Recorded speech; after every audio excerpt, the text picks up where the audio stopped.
that thing is moving. A bit of a challenge ahead of us. I have in my hands a piece of osage that, here I'll show you the honey side so you know it's osage. This is a very, very short stave compared to what I normally work with. So this is a 54-inch stave, and here's the bow that I currently hunt with.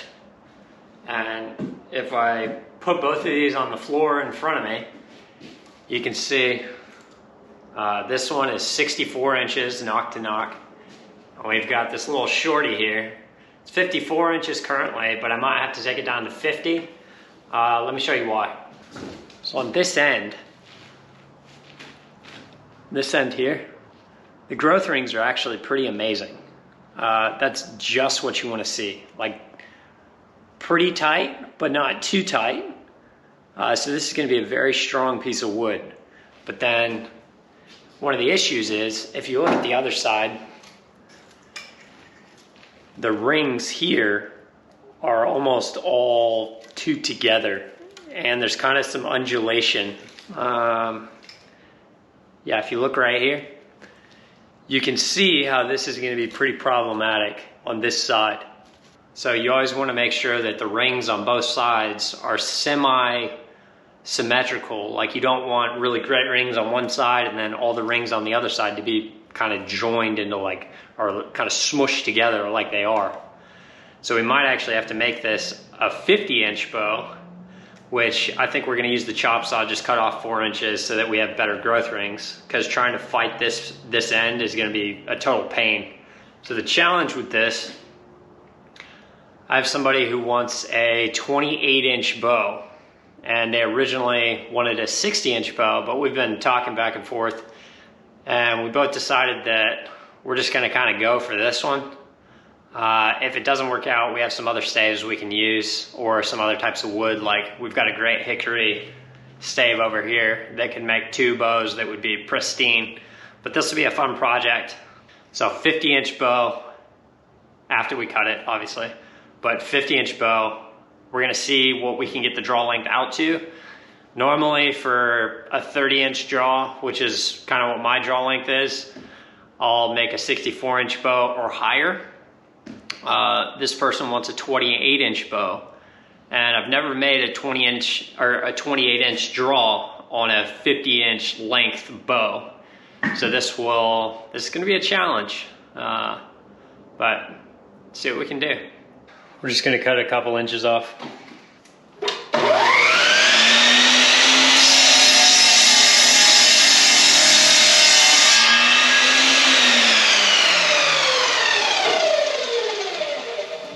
Okay, so the rings are much more balanced now.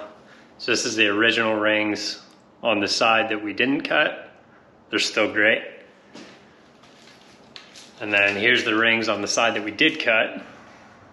It's a lot more doable than what we were originally kind of tasked to work with that 54-inch. Right now we're just at the stage where we're going to start chasing these rings. So this is kind of our starting point. We're just starting to see some of the heartwood right here. So we're going to break this all the way over. Just kind of use the draw knife here and then kind of slant it over. Work this whole thing. And then we're going to draw it back and draw it forwards. Expose the entire growth ring.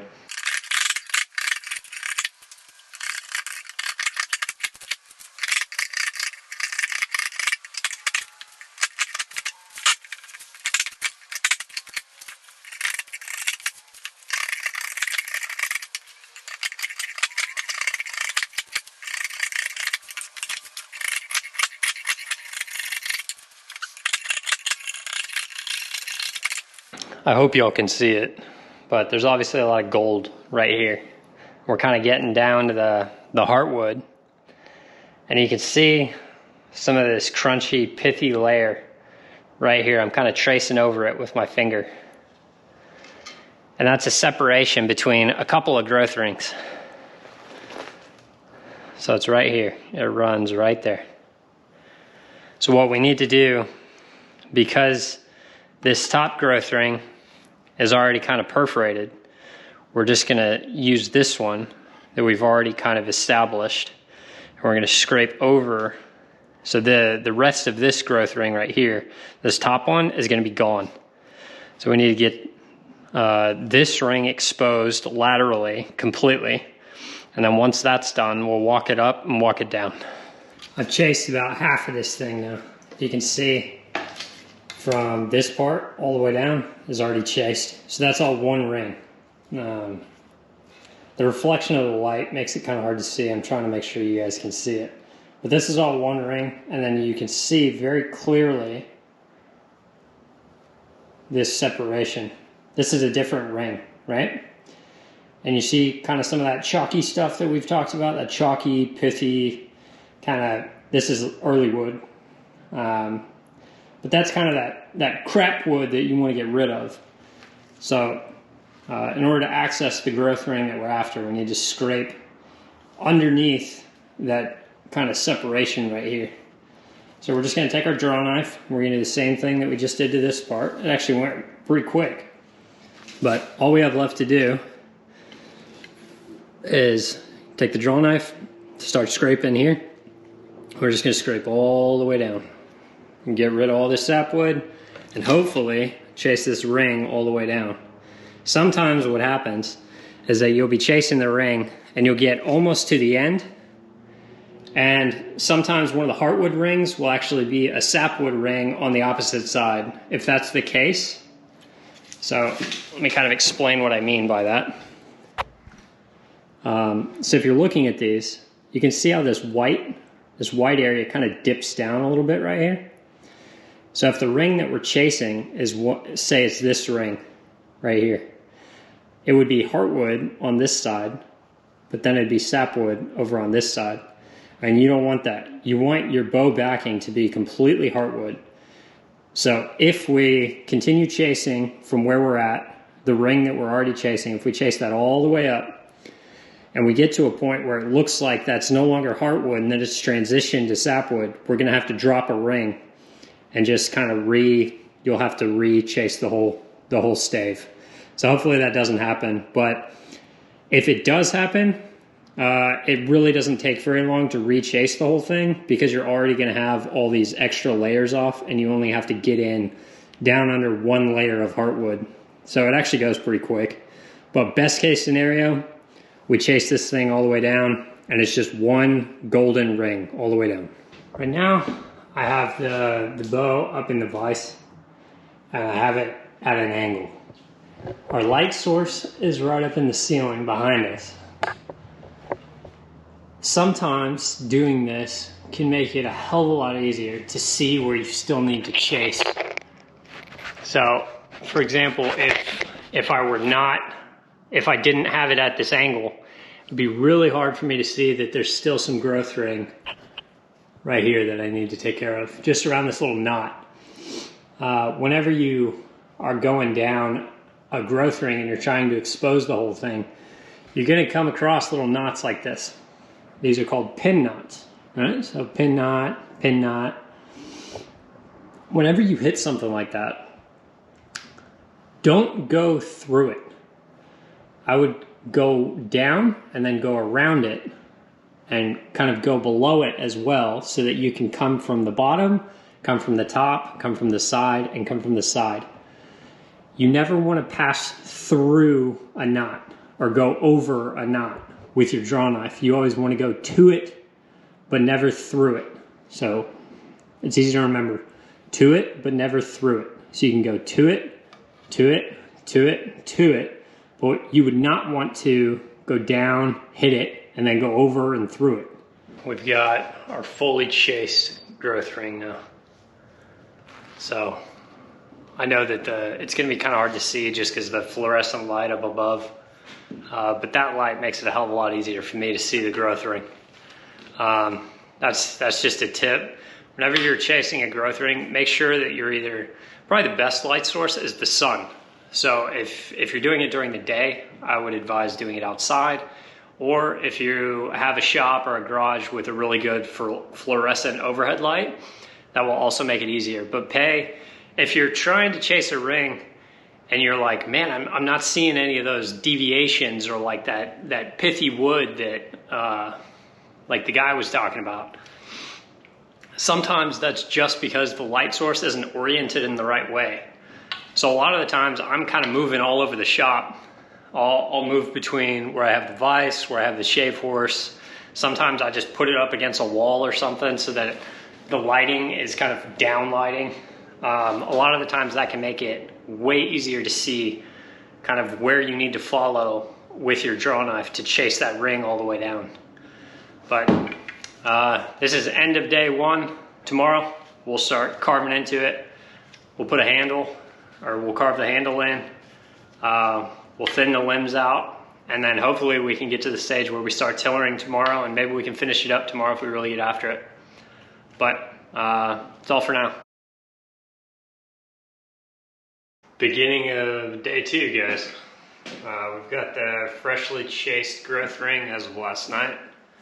The first step now is just, we're gonna kind of trace on with a pencil kind of our desired outcome, or our form for the bow. So because this is a 50-inch stave, we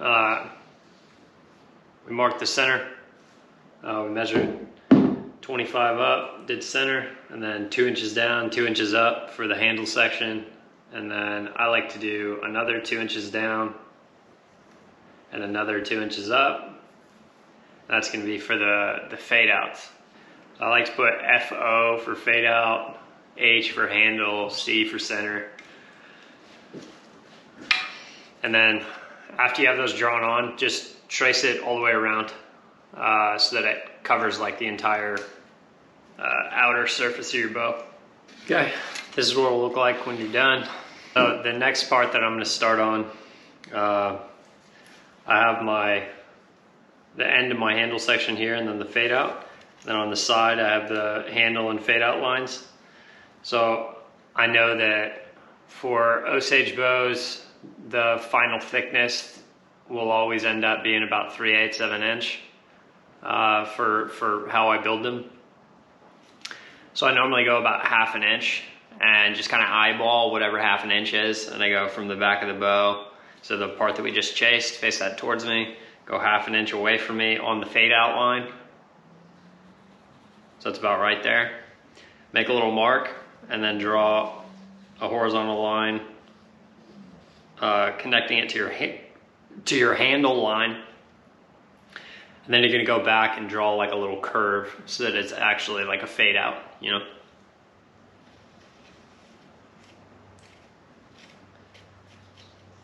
I know some people are like super precise about measurements and this and that.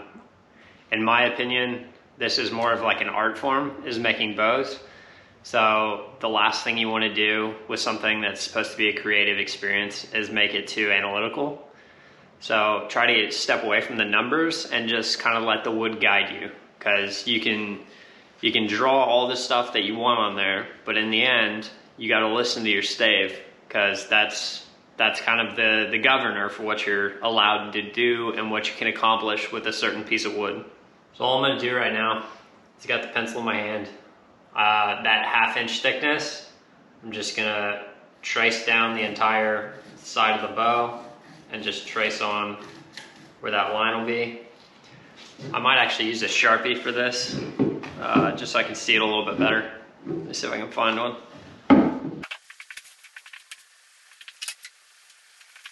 I would advise not using a Sharpie that's this fat, but I have a pretty good feel for the final thickness anyways, so.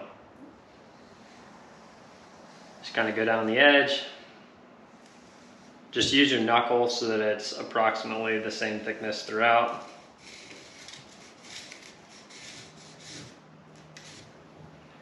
It'll look something like that. Do the same thing on all the other sides. All right, there's another one. Just doing the same thing, just putting my knuckle on it, walking it down. We've got that one chased. We just need this side. Okay. I can't stress this enough. What you draw on here by hand is not super important. It's gonna change, I guarantee you. So I just kind of freehand everything. I don't spend a whole lot of time making sure everything's gonna be absolutely perfect, because I know that that's just gonna change as I go through the process. The more open to letting the bow guide you that you are, the easier this whole thing will be. Okay.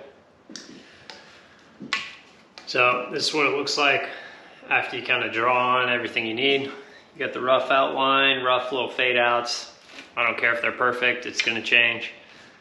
Just a rough guideline for the thickness. It's obviously too thick for final thickness, but I normally will just kind of use a rough guideline and give myself some extra room or leeway.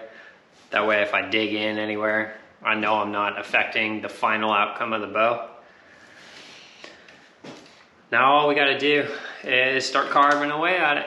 Normally I would do this next part on the shave horse, but I like to kind of mix things up. So today we're just gonna kind of start a good portion of the carving with a little hatchet. I'm feeling nostalgic. I used to make a lot of my bows, majority with a hatchet, and then just kind of clean it up with a draw knife later.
It's got a long way to go, but sure is a quick way to visit the side we haven't jacked with yet. And you see how much meat is on here. I mean, we did that in maybe 10 minutes, this whole side. And it's, like we were saying, it's nowhere near final thickness. It's probably close to 2 times final thickness right now. I mean, that's thick. So we're gonna thin that out a lot more. I might partially do that with the axe. I'm leaning more towards draw knife, and then I like to finish the thickness with a farrier's rasp. So if you're new to bow building and you're wondering kind of order of process, after you draw on your lines or like scribe your lines with a Sharpie or pencil, whatever suits your fancy, I would do axe for rough cut. Just get it down to your preliminary thickness line. It's not your final thickness line. It's nowhere close. Get it down to that with your axe. If you feel very comfortable with an axe or a hatchet, sorry, I said axe, I meant hatchet earlier. If you feel very comfortable with a hatchet and you feel like you can hit right where you want, then you can continue. So I'm not gonna switch over to draw knife yet. I'm gonna continue with the hatchet, just because I've made so many of these and I've used a hatchet for so long that I feel very comfortable. If you're new and you do not feel comfortable with a hatchet, definitely go with the draw knife at this stage. So what we're gonna do now is just take that hatchet again, knock this side off.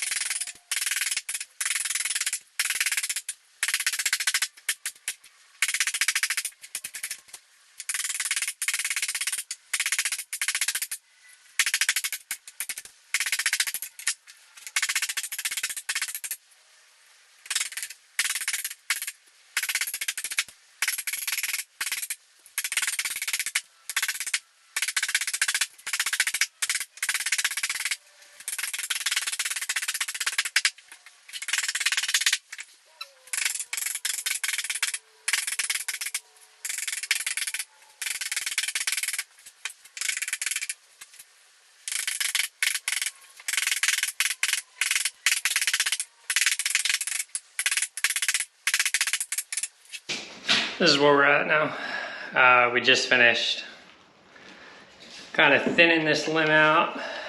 It actually ended up a little thinner than this one. So we're gonna go back on this one with the hatchet. Just knock off a little more. Then if you can see the handle, this is our handle section in between where my hands are.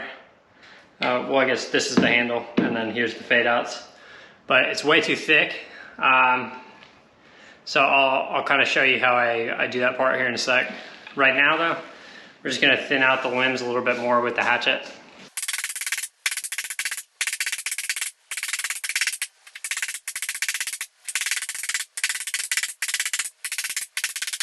So now we have some of the limbs thinned out, right? Now we need to start looking at the back of the bow and figure out kind of how we're gonna thin out these limbs as they're going down towards the limb tips. If you're working on something like hickory or a whitewood, I would advise actually taking a straight edge at this point. I have a long, like super long ruler that if I'm working on one of those types of bows, I will actually line that up. With those bows, with whitewoods and things like that, you don't really have to follow the grain as much as with osage. So with osage, what I like to do is just, no matter what the stave looks like it's kind of cattywampus right now, if you can see this. You see how the orientation, it's got that big bend in it right by my right hand. So even though that's there, we're just gonna, no matter what the thickness is on here, we're gonna draw a midpoint line all the way down this thing. So just estimate. It doesn't have to be perfect, just take a pencil. Preferably not mechanical. I wish I had a carpenter's pencil. I do, I just don't feel like sharpening one. But just kind of eyeball it. If you're not good at eyeballing, what you could do is just measure the distance, take half, put a dot, measure the distance, take half, put a dot, measure the distance, take half, put a dot, and then connect all your dots all the way down. I've always been more of like I just go with what feels right. So I'm just gonna kind of eyeball. And then that'll be my rough guideline. Okay. And this is not a final line or anything like that. It's just our initial working line for how we're gonna do the layout of our bow. Okay, so if you can see this, we've got a midpoint line drawn all the way down the stave now. Now at this stage, what I want you to do is, you can see pretty obviously that this limb is still much thicker in width than this one. This one's a lot thinner. So whichever limb is your thinner limb, that's going to be the upward limitation of the width that both limbs can be. So because we can't add any extra wood back onto this limb, this is now our upper limit for the width that this side can be. So what you want to do is kind of look down at this width, and you're going to look at the whole thing, and you're going to see, okay, where's kind of my narrowest point? And then that is the defining width that you're going to use. You don't have to do it this way, this is just how I do it.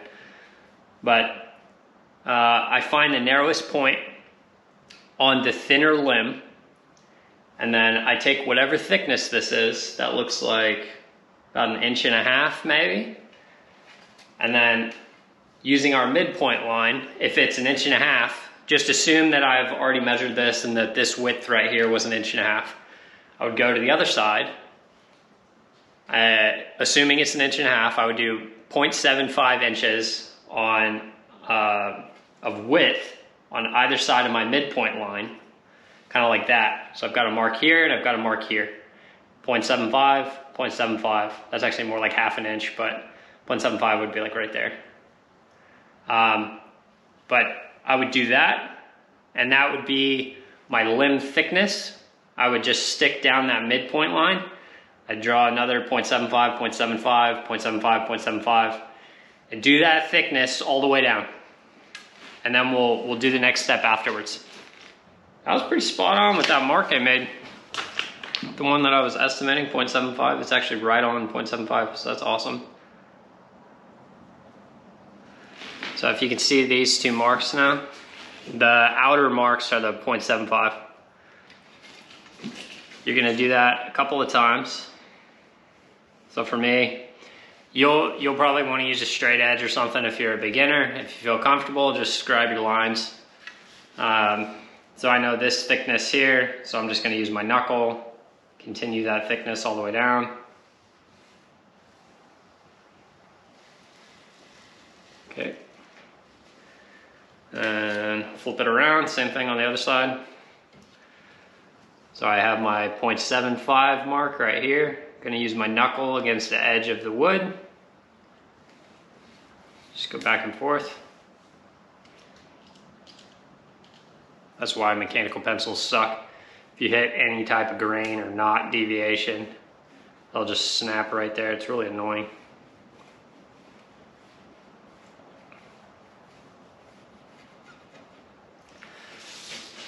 Okay, so now if you look here, we have the 0.75, 0.75, and we have, I did just under that 0.75 mark. So that should be roughly a width here of 1 3/8 inches, which is right what we were looking at. Just draw that all the way down. For the next step, I always use a ruler for this part, or a tape measure or whatever. Get out 12 inches and go 12 inches from the limb tip. So our limb tip is right here. We're gonna mark 12 inches down. I just make a little mark. So it's right there. And double check that, right at 12, good. Same thing on the other side. So you're just gonna stick it limb tip, right at 12, and then put your mark at where 12 is. Mine's right there. So now from this point up to here, it's 12 inches. So that's gonna be our kind of like our limb tip fade outs. It's a different type of fade out from the ones on the handle, but it's still a fade out because it is going to narrow quite dramatically, so that at the end, the tip of your bow should only be about the thickness of a ballpoint pen, like a little bit thicker than a pencil.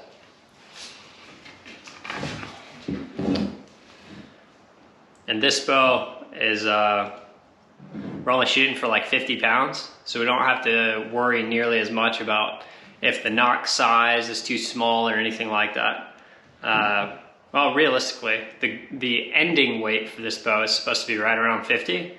So what we need to do is have the weight, when I get done with it, before I send it off to who it's for, I want it to be slightly above 50 pounds. I want it to probably be about 53, 54, because he's gonna shoot this bow in, and as time goes on, the bow is kind of gonna get used to bending a certain way, but you want the draw weight to be slightly above your goal draw weight, because after he works and shoots this bow a couple hundred times, it's gonna drop a couple pounds. It's just a natural thing, but it won't drop a lot. It'll just drop probably 3-4 pounds. Okay, so the last step that we talked about was having 12 inches going across,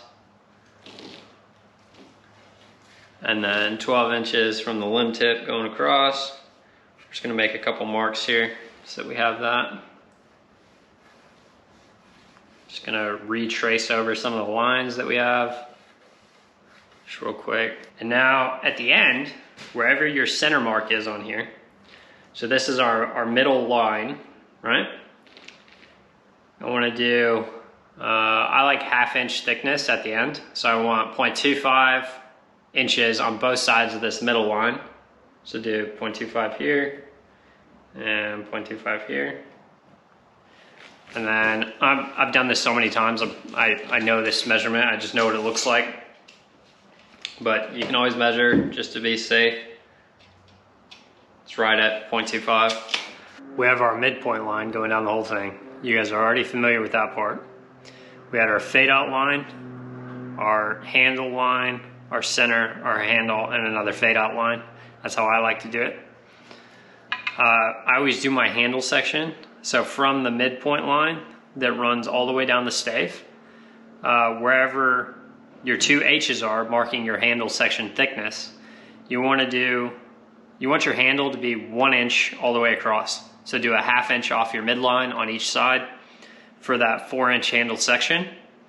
And then for the fade outs, I just kind of eyeball those because I always end up having to jack with them anyways later on. Just kind of draw like a little mediocre fade out to your 1.5 or 1 3/8, whichever one you decided to go with. So just kind of fade it out, and then down here, fade it out, fade it out. And now the next step is just take the hatchet or take your draw knife, whichever you're comfortable with. And we're gonna kind of, everything outside of these pencil lines that we just drew, we're gonna X that. So we're gonna carve that out in this next part, all the way down the stave. So the stave will look a lot more like a bow.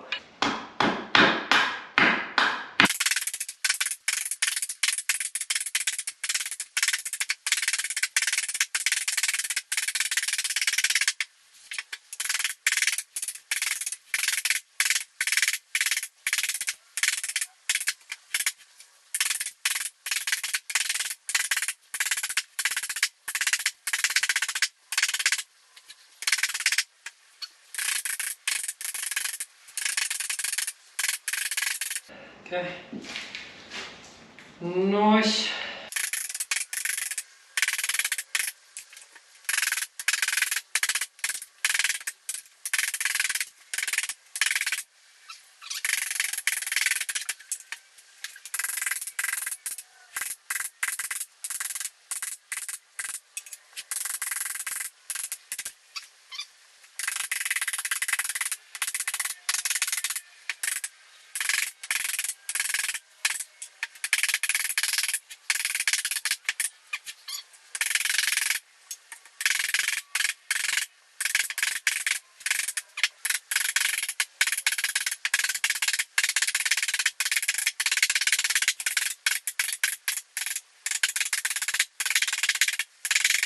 All right, at the point where we are right now, we have the relative shape of the bow if you're looking top down. Don't worry about this bend. Any bending or anything like that will be done after the bow is almost at its final stage of thickness. That way you're not having to heat up much more wood, and if you're using a heat gun, it's very hard to get the heat to penetrate into a thick section of wood. You want it to be thinner so that the heat kind of permeates through the entire thickness of that wood, so that whenever you bend it, it's much more malleable and you don't feel like you're fighting that inside still cool part of the wood. If it's a big stave, you know, you want to narrow it down. So don't worry about that bend right now. We'll take care of that later. All we're doing right now, I just drew on some new thickness lines, because a lot of the times what will happen is after you thin out the width of the limbs, whenever you kind of stuck to your original thickness lines, those were more lateral. So it's kind of like an ellipse. So the sides of the ellipse are much more narrow than the center, which would be kind of thick, right? So if you have, like, picture the ellipse like this, and then we've colored our marks on the sides of the ellipse.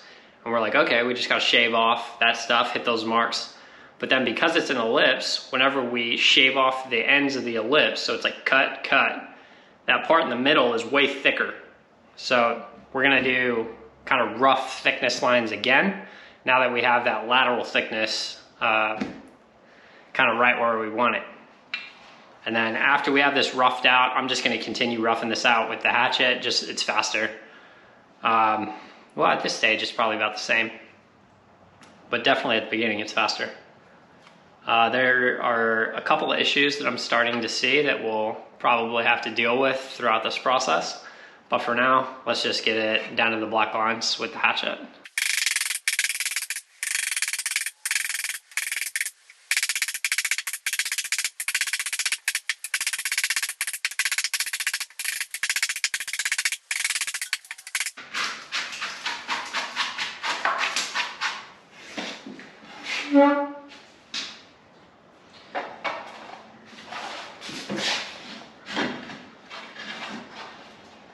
Just curious to see if it'll be easier with the draw knife. At this stage, I actually feel like it will be.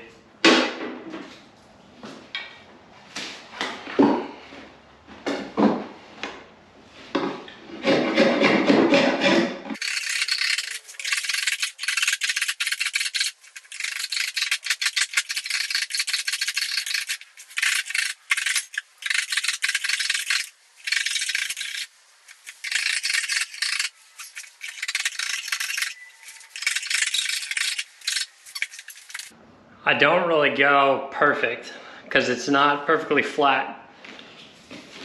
But if, oh, I don't know what's going on with my belt, excuse me. I don't really chase it to be perfectly flat with the draw knife. I normally do like the final part with a Farrier's rasp. It's just safer. If you're using a draw knife and you catch a piece of grain, or you're going through a knot and you hit it or something, you can bump into it and start a little crack or something, or you'll wedge up some grain. It's just not a good idea. Don't use your draw knife to do the final. It's just a bad idea. If you want to flatten it out and you want to do it manually and not use a Farrier's rasp, just use a cabinet scraper, but that would take freaking forever. So I don't think you should use a cabinet scraper. I would just do Farrier's rasp. We still need to flatten out this side. You can see that there's a pretty good bit of meat still on here. So we're gonna do a little bit of this with the draw knife like we just did. And then we're gonna come back through with the Farrier's rasp, get it leveled out just nice, like just right. This is still a thick, thick piece of wood. Like it's not gonna have any flex right now. Yeah, literally like zero flex, which is kind of crazy. Time for the Farrier's rasp.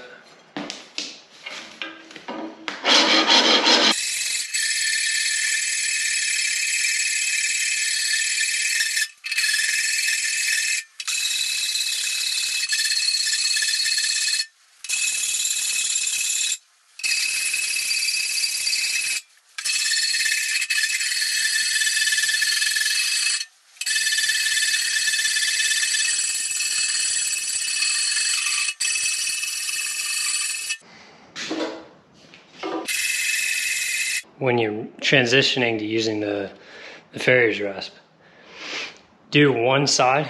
So we have black lines that are, they're not completely chased on both sides. So what I do is I'll do one side. I don't try to level out the whole thing because I can't see the opposite side, right? So whichever side that I'm on, which right now is this one, I would level this off first. And instead of keeping this level, I actually kind of angle it a little bit so that there's no way I'm going to cut into that opposite side by hitting this line. If I were like this, obviously I'd be hitting the opposite side. If I'm level, it's kind of hard to tell.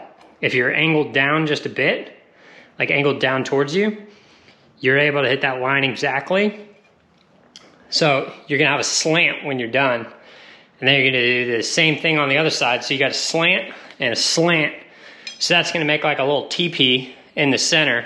And then you just level off the teepee when you're done. So that's kind of the best way to do it, in my opinion.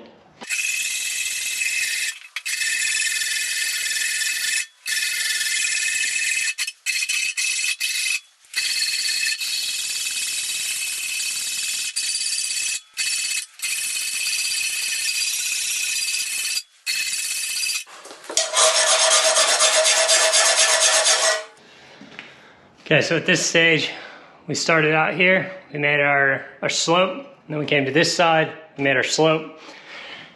Now we have a little ridge down the center.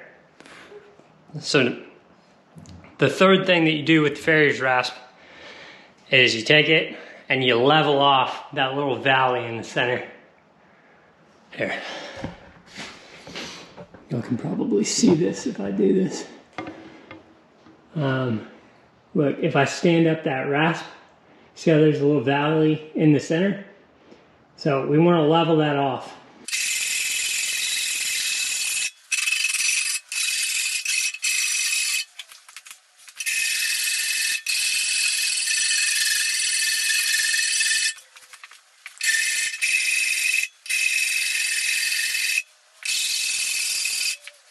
Same thing, opposite side. The angle on this side to the angle on that side, and then you level it out.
So the bow is starting to get a lot more towards final thickness.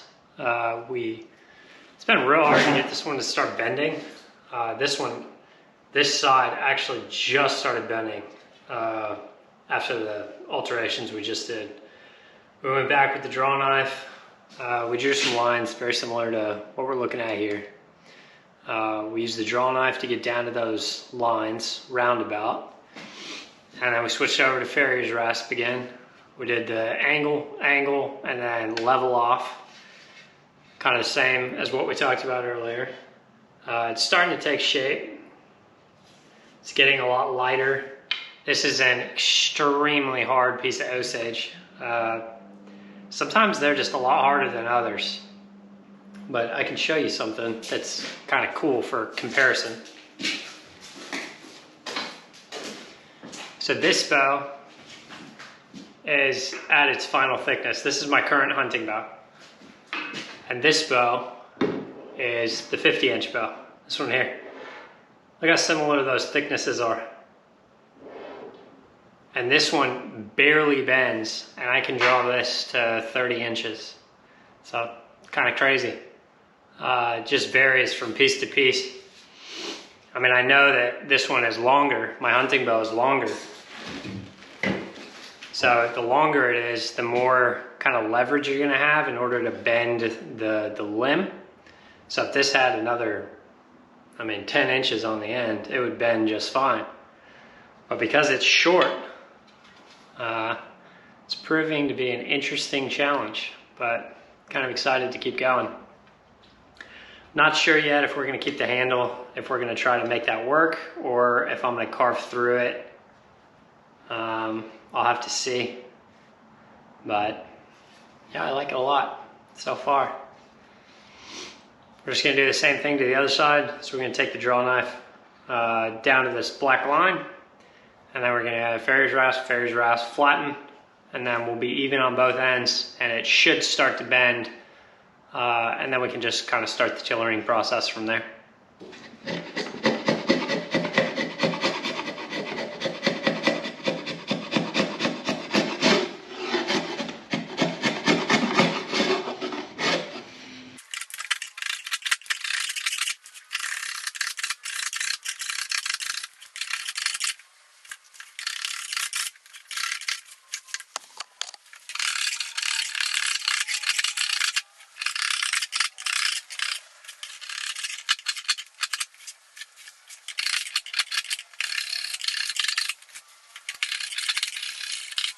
Alright, farrier's rasp time. We're gonna go on one side, go on the other side, and then level it out.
We do 0.25 right here.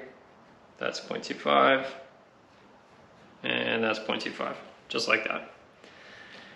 And now, all you're gonna do from here is we have that measurement at 12 inches from the end of the bow, right? So that marks when the fade to limb tip is gonna start.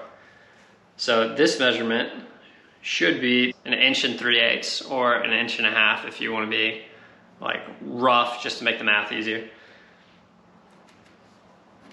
So right here, I'm just gonna double check, make sure I'm at 1.5 inches. Okay, so you see these two dots on there? One here and one here.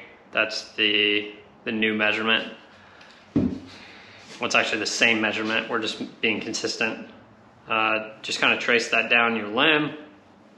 Make sure it's consistent all the way down.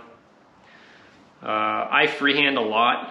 Do not feel inclined to freehand if you don't feel comfortable doing it. It's just faster, in my opinion. Okay, so we've got our thickness all the way up, got our thickness all the way down, and now we have our 12-inch fade out for the limb tips. We need to draw those in. For this part, it actually can't hurt using a straight edge. Let me see if I have anything I can use. Okay, we got this guy. Let me show you what we're doing. So for this part, this is our 12-inch mark from there to there. And then we have at our limb tip, we have 0.25 inches over from the center on each side of that. So you're just gonna take a straight edge and scribe a line just between those dots so that you get that nice even taper all the way down. One side done.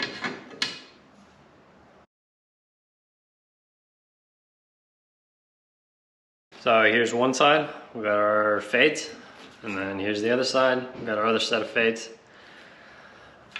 These do not have to be perfect because you're always gonna go back and then you're always gonna eyeball check. Your eyes are good for telling the difference between like a 32nd of an inch. So it's a great thing to do.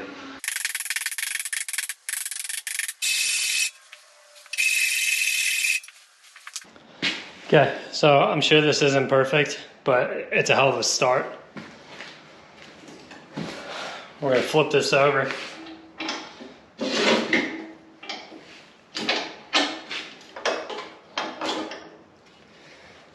So it's starting to come together and actually look like a bow, which is nice. You see that limb is pretty well chased a little bit. We're gonna have to take off a lot of thickness or else this is gonna be like a 100-pound bow. Yeah, it doesn't want to bend at all yet. So we're gonna have to really narrow that thing down. Tough little piece of wood. Crazy. You can do the same thing on this other side.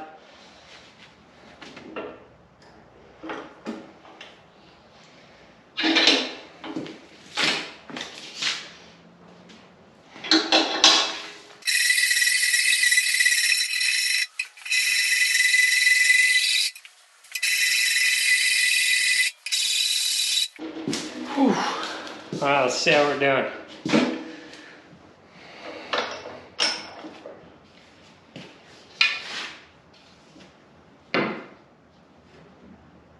It's getting much more shapely.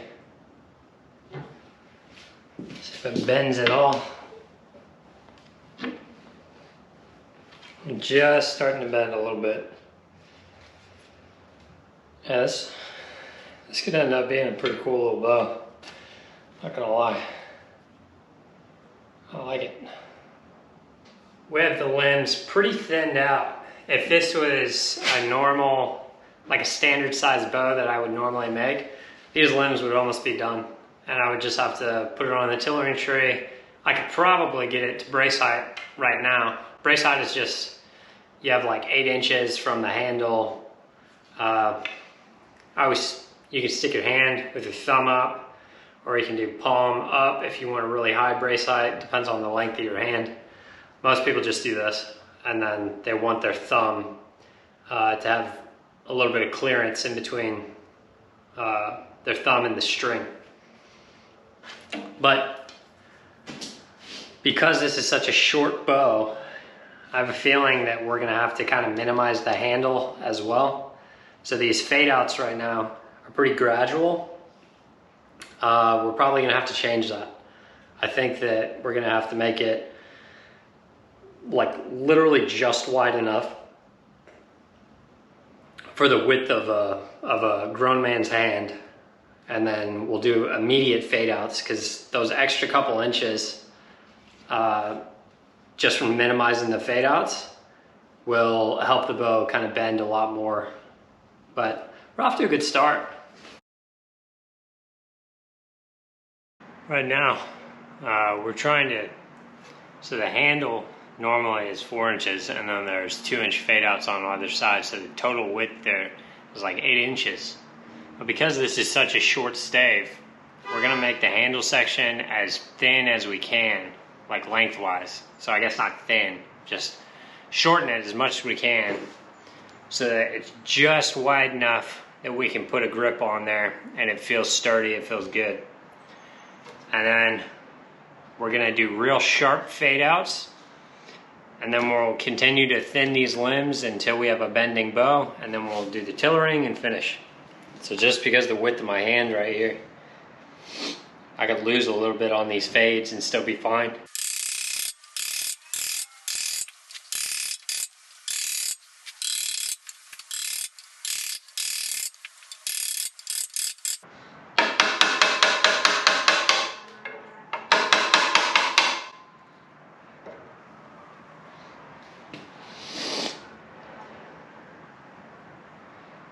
Okay. That's pretty decent on this side. I would like to take some more off the top, so we're gonna flip this around.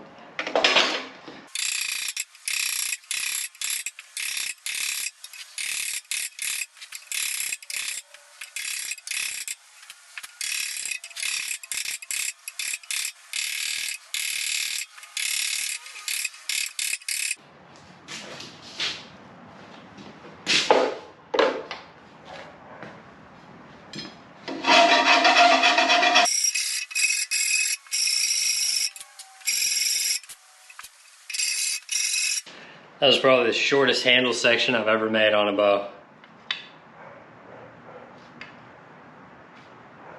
Okay. Doesn't feel terrible. Oh, and I guess I should address this. There's a reason my arm is shaved. I did a sharpening video and I was testing out the blade. This one's still normal though.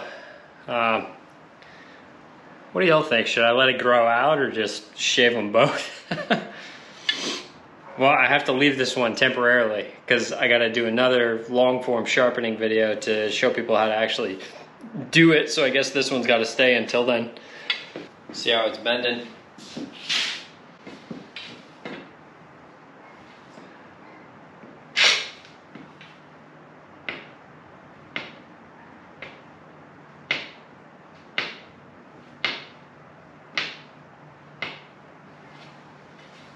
Just starting to bend in a lot of these areas.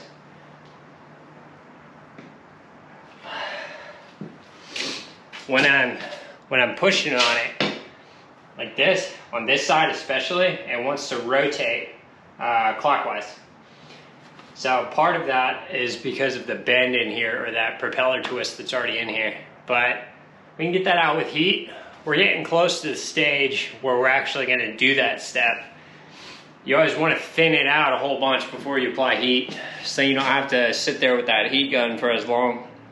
So we've got a few issues to deal with. Obviously we've got this big bow in it.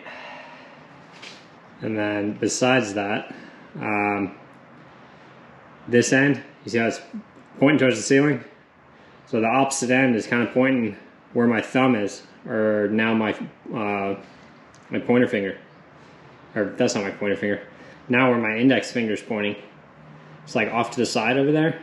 We want it to be straight up and down, just like this side is. So we need to bend this back. It actually looks, if you look right here, so the handle ends right here. This is our handle. So the handle's from here to here. We actually moved it just a little bit when we were doing that, but when we use the chisel, it's okay. So from the end of the handle all the way down is actually pretty in line, you know?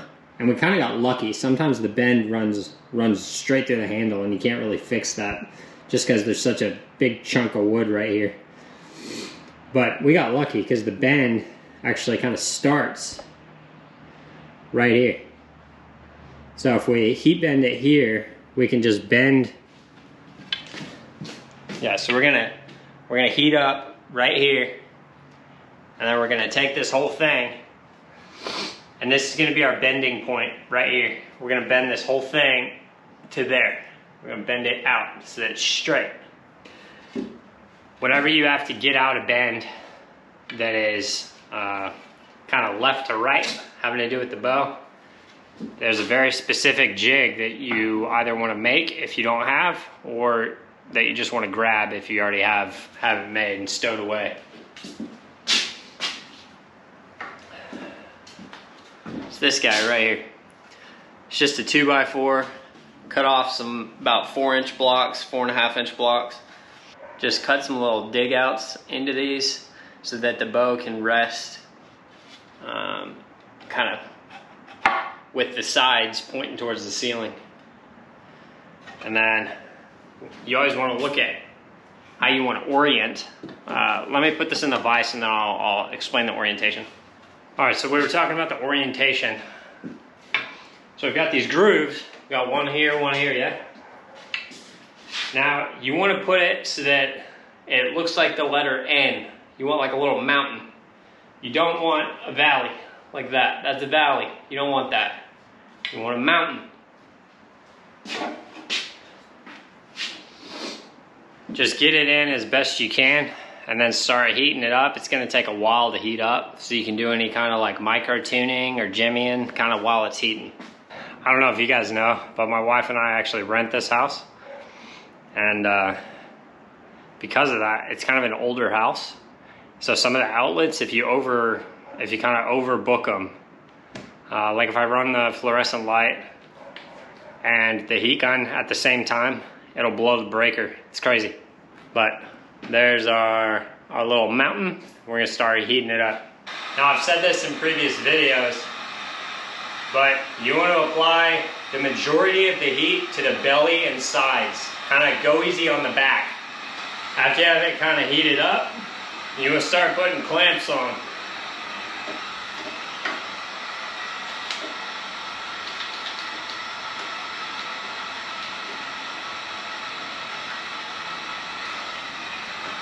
Squeeze one of them down as tight as you can. Keep the heat gun going while you're doing it. And then just, instead of fighting this thing, just one of them, just use up to like 4 or 6 or whatever you need to get the bend.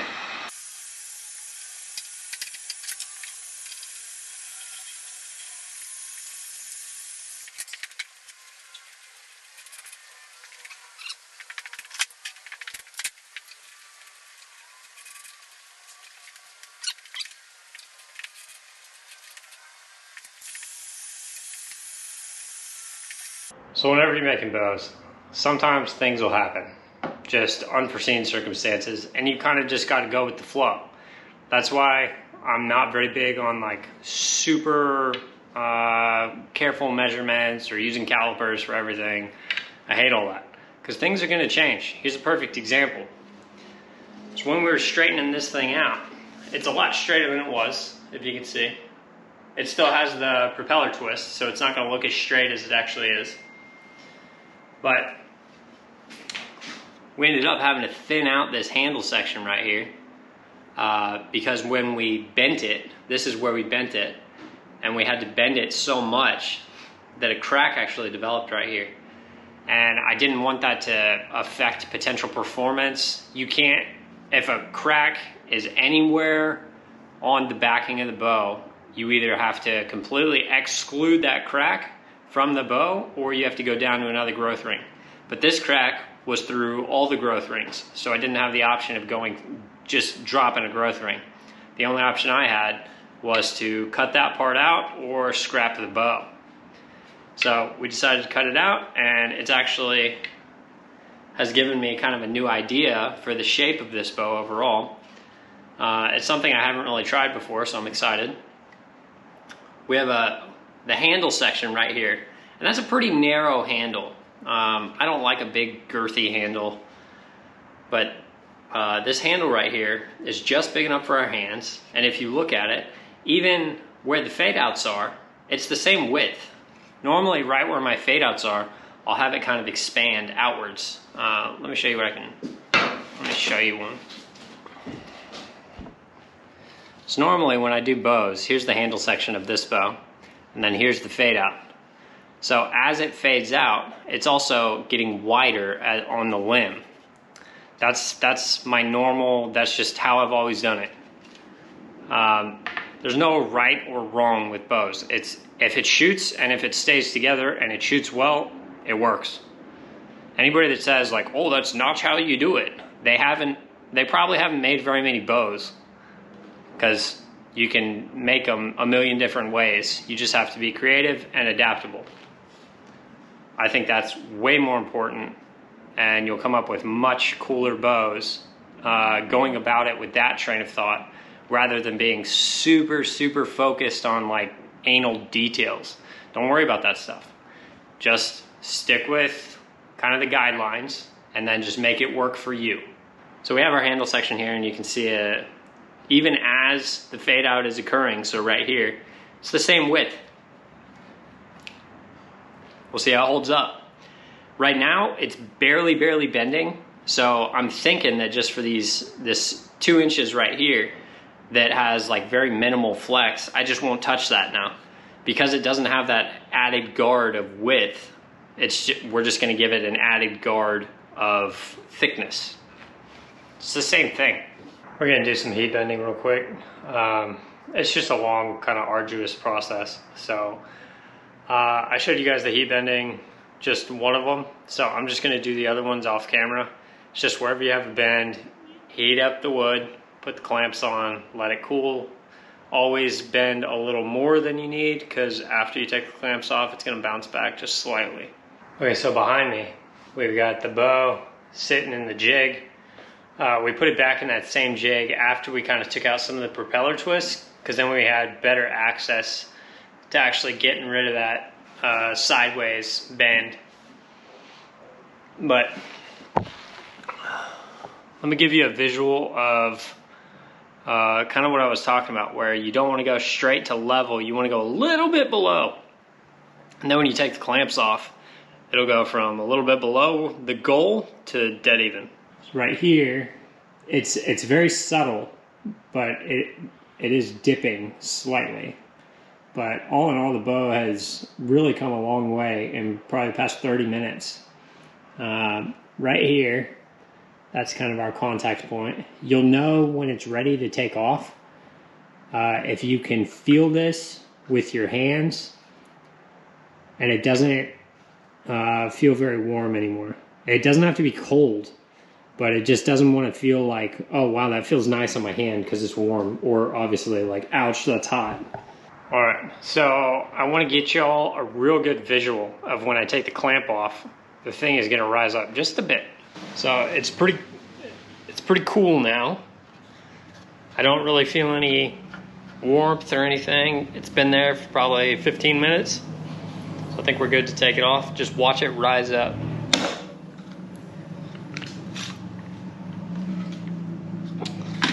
That is exactly why you always overshoot.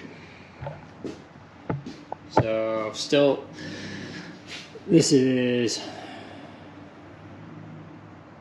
look how much better that looks. That is so much better.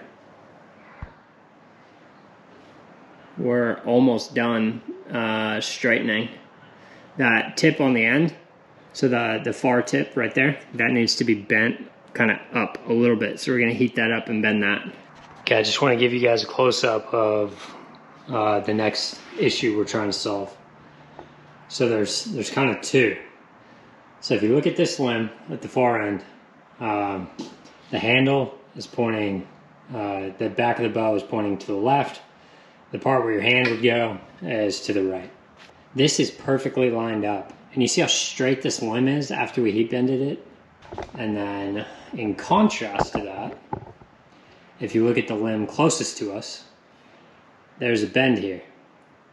Now this bend would normally be advantageous with a longer bow. Say you were working with 64 to 70 inches, somewhere in that realm. You could probably have a lot of backset already in there.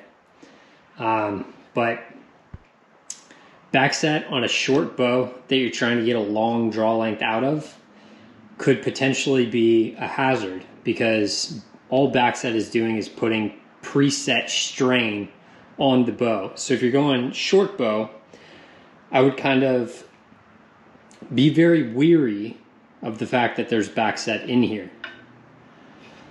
Another issue is that if we look down this bow and you look at this grain, the grain actually goes kind of diagonal. It's a little bit cattywampus. It's kind of like the direction of my finger right now. We need it to be up and down. That's also, so it starts about right where my finger is. Like the orientation of this limb is correct up until you get to here. And then right here, there's a little bit of that propeller twist. So instead of being like this, or I guess for y'all, it'd be like this, you move back and it just kind of rotates. That's propeller twist. So there's some propeller twist in here that we need to remove. That's super easy to do. All you need is a heat gun. You heat it up across the section that you would like to bend. Whenever we go to heat this with the heat gun, we're not going to heat up this entire section. Because if you look from this point to right here, that's all in line and it's all lined up. There's no propeller twist running through that section. So the part that we need to heat up is where the propeller twist is actually taking place, which to me looks like from here to here. And I hope you guys can see that on the camera. It might be more difficult to see through the lens of the camera. But we're going to heat up this section, and then we're going to use this jig. And it just has a little cutout. It's literally just 2x4, and you cut like a little notch out.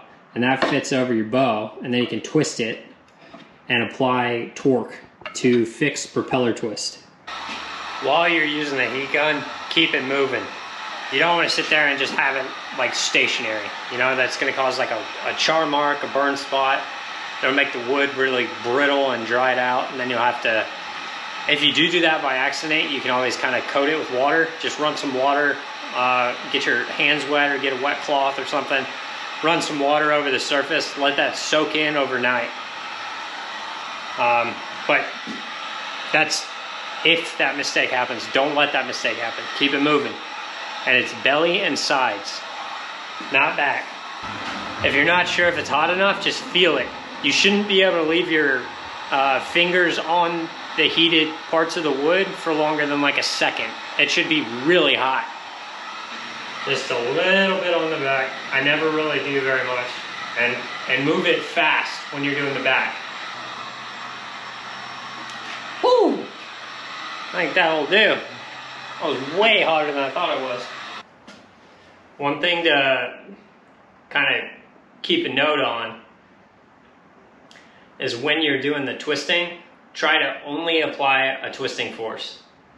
So like right now I'm obviously pushing up into this, but I'm trying not to push like super hard or any more than I need to, because then you'll just have to recorrect the drastic change that you just did to get it straight again. The goal is to make less work for ourselves, not to kind of try to fix one problem and then cause 3 more, you know? if you really want to neutralize the forces, so if you did like a diagram, you'd have a force going this way. So to cancel that, you could do the same force this way. And then all you'd have left is that moment that would still be applied, but your net force on the actual piece of wood would be 0. So you can do that if you want to make sure that you're not bending it and you're only twisting it. It does take a pretty good amount of force though, even when this wood is heated up. You'll feel it. You feel it when it gets to a certain temperature. It just has like a little bit of give. You should never feel like you have to force anything to happen. Like just listen to your hands, and it gets easier with time. All right, we did good. Let's see. This is the side that we just took the propeller twist out of. Let me give you guys a look. See, lined right up now. I don't know if you guys remember how cattywampus this stave was when we started, but this has come miles.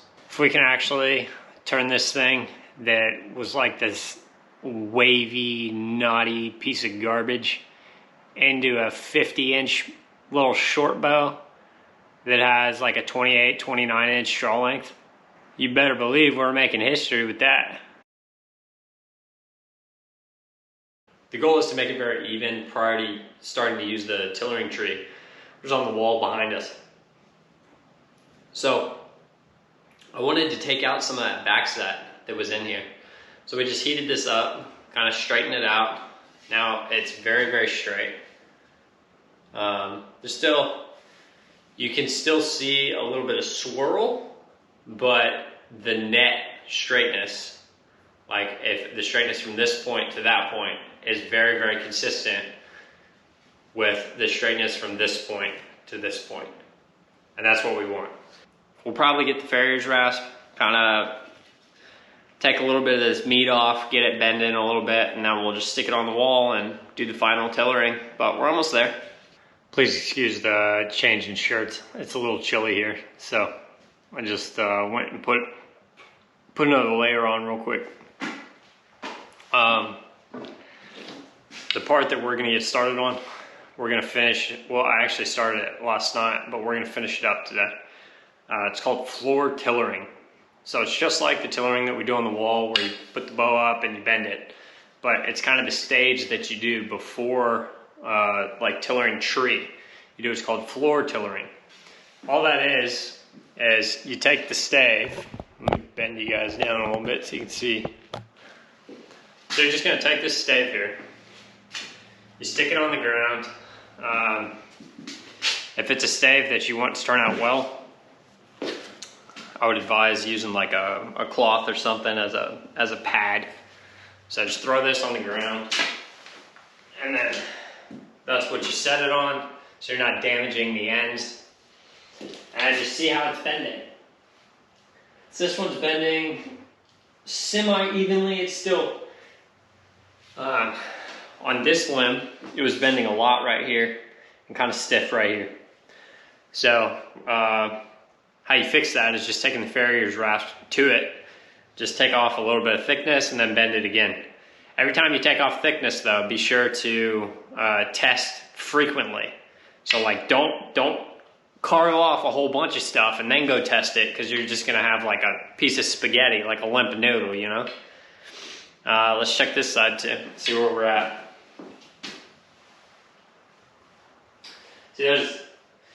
So you can see a lot of bend right here.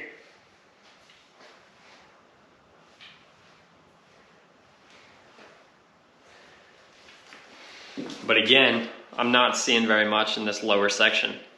So it's pretty consistent from one side to the other.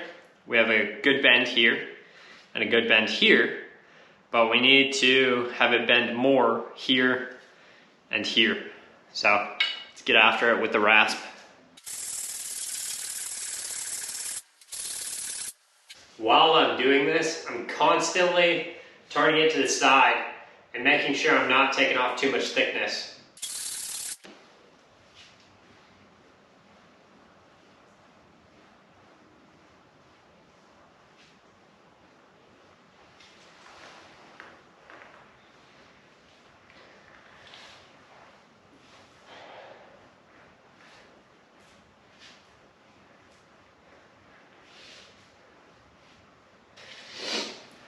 slightly better, but we need more off.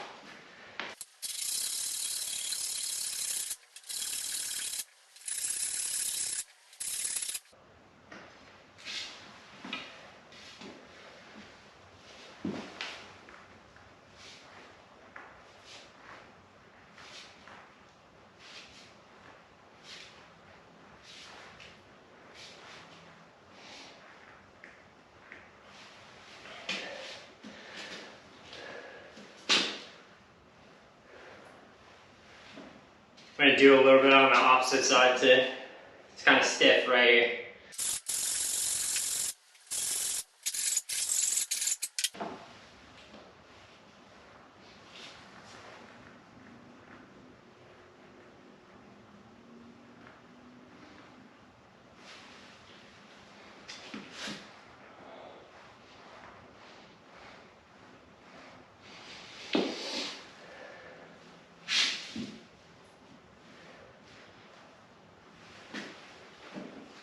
Still tight.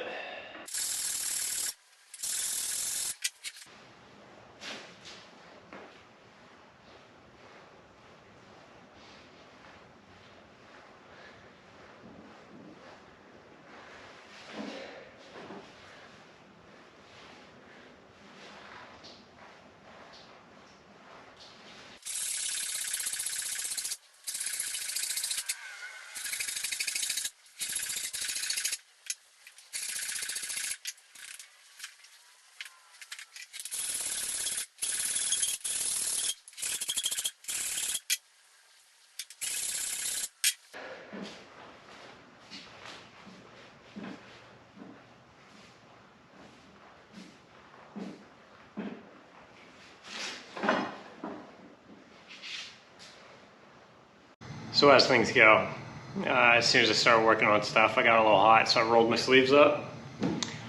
And then I say that like I have to inform you that my sleeves are rolled up. Of course they're freaking rolled up, you guys can see that. But y'all might find this funny. So for one of the shorts I did recently, I did like a sharpening thing. And then with this knife, it's actually still sitting here, I shaved my left arm, right? Well, I shaved pretty much the whole thing, and then I was going to save the hair on my right arm until I do the long form video of that sharpening kind of system, that new system that I came across, right? I couldn't get through it. If I'm being honest, it was driving me nuts having hair on one arm and not on the other. And as soon as I rolled the sleeves up, it was just kind of exacerbated. Now they're both shaved. Clean. So I look like a juvenile young child, especially with the shaved face. I think this is the first time y'all have seen me shaved. That will not last long. It's just, I don't know, I have this weird thing where if something on my body is shaved, you gotta shave your face, you gotta shave the other arm, whatever. If that's weird, let me know. Or, so I did what was the short that everybody roasted me? The Wheaties one, like Eat Your Wheaties, the joke where I like rip apart the stave and everybody was like, oh, it's rotten wood, all this garbage. So first off, Osage, just for informative purposes, Osage can rot on the outside and it'll rot through the bark and the sapwood. But the heartwood of Osage is really, really rot resistant. Like obviously if decades goes by, it will eventually rot, like a century later. But there's a reason that you use Osage for fence posts and things around ranches and old-timey like barriers and divisions between like property lines. It lasts friggin' forever. So I don't know, some of the people that watched that took it way too seriously, and they didn't notice that I had wedges on the ground like right next to me. Obviously it's like pre-split. No one in the world can split an Osage log with their fingers. That's like literally, there's not a single human that can do that. Even if the sapwood and the bark is rotten, that heartwood is still hard as can be, I promise. The bow that I'm working on right now is from one of those exact same staves, and it is extremely well preserved and extremely hard. Don't let the outside bark fool you. Osage is very different from other types of trees, which is part of the reason it's my favorite. Okay, let's get back on topic. What were we doing? Okay, we were using the farrier's rasp, kind of thinning the limbs out and trying to finish up floor tillering. I noticed that one side of the bow is a little bit thicker than the other. We're just gonna hop in the vise for just a sec, grab the farrier's rasp and do some more kind of thinning, and then we'll finish up the floor tillering and move on to wall tiller. Yeah, if I look at it from this side, it's just a hair thinner. It's hard to tell, but it's a hair thinner than if I look at it from this side. Just on this last little section, like from here to here. So I'm gonna even those out and then it'll be pretty much done floor tillering.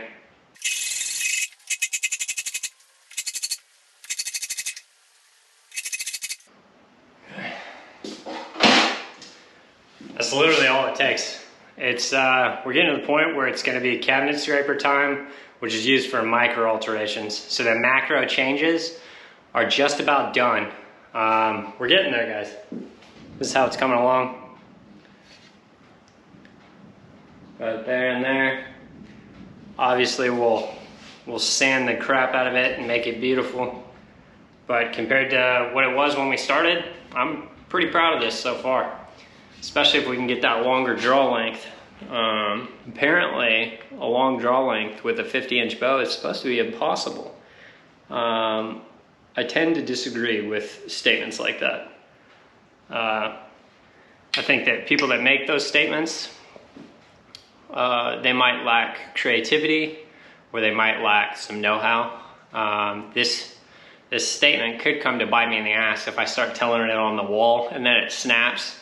And all those people that I just said, oh, you lack creativity because you can't make a 50-inch bow with a 28-inch draw length, they'll all comment and be like, see, I told you, blah, blah, blah, blah, blah. But whatever. I'm going to give it my best. And if worst case happens, if we put it on the wall, we start tillering and it snaps, at least we learned something. So pretty much done floor tillering, and I'd like to move on. It is rainy here today. So normally I'll move the boat out so that I have full access to the tillering tree, because you have to pull on the string, and the string is actually kind of, the boat's in the way of me being able to use the string appropriately. But the tillering tree also has notches in it, so you can just manually pull it down and set it into a notch and make sure everything's even. So I think that's how we're gonna tiller this one. We'll just kind of flex, flex, flex, and then pull down, put it in a notch. And then every time we do alterations, we'll just put it in the same notch, make sure everything's still even, and then put it one more notch down. But in order to do that, this is a much shorter bow than I normally make, but I did have a couple of short strings, so I put one of them on here. It's gonna act kind of like a tillering string. Normally your tillering string will be slightly longer until you can get the bow to brace height, and then you put like your actual hunting string on it. But in order to use this string, we need some knot grooves. So I'm gonna use the rat tail file. You put the bow with the sides facing the ceiling and the floor. Put the file on at probably a 45-degree angle. Sometimes I go 60. You want it angled in towards the handle. You don't want it angled out. So I have the back of the bow facing me. Put the file on, go about 45 degrees. Put your finger on there, and then do a couple of kind of starting back and forth motions or scrapes.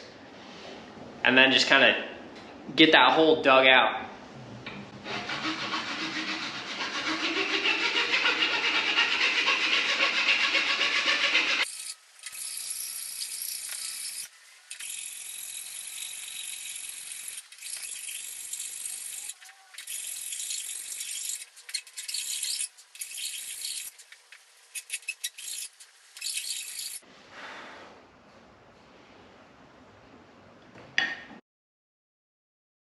So it's the next day.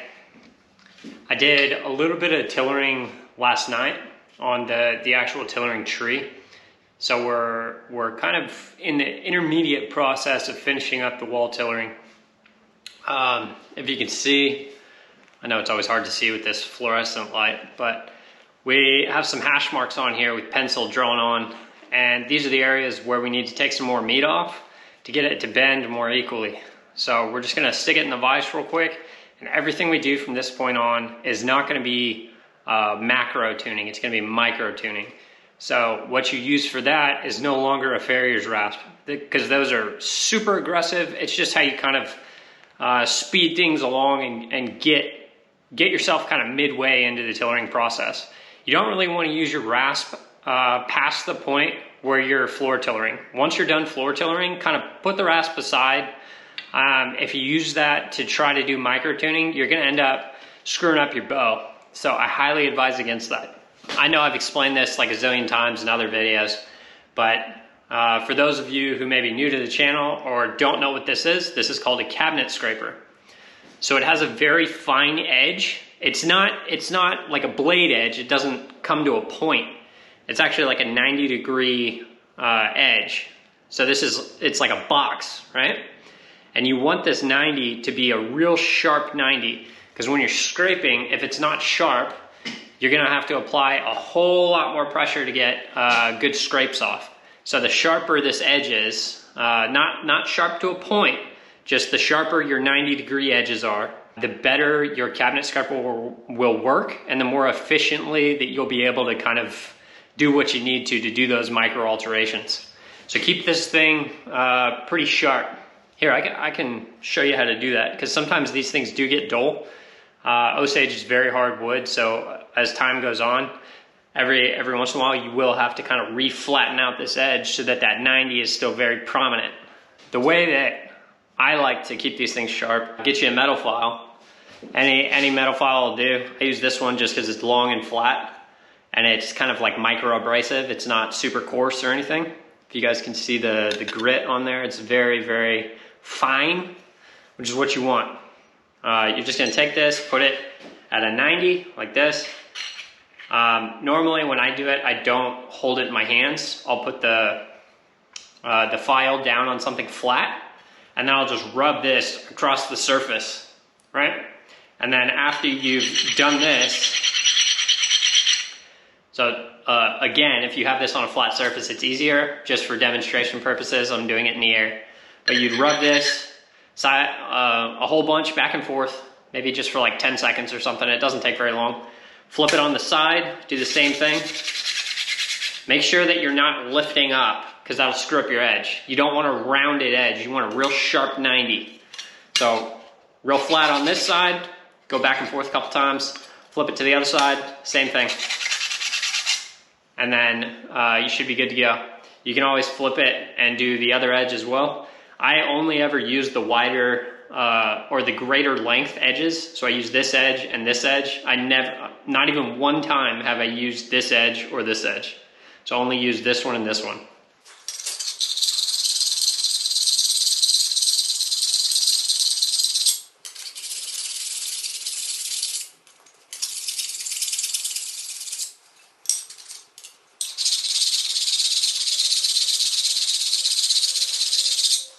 You don't need to push down hardly at all. If you have it at a 90-degree angle, it will just kind of skate along the top, and that's what you want. If it feels like it's kind of grinding off metal, it's probably because you don't have it at a 90 and you kind of have it tilted. So make sure it's at a 90.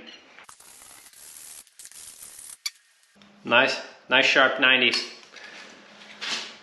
And now let's start doing the micro alterations.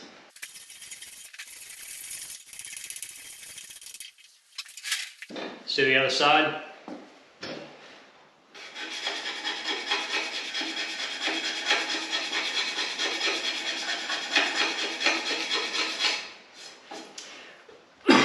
I guess I could explain this. When you're doing your scrapes, don't have this straight up and down like this. What works best for me is put it at a 90 and then take the top edge and just slightly push it away from you. Grip it with both hands, and then that's how you do your scrapes.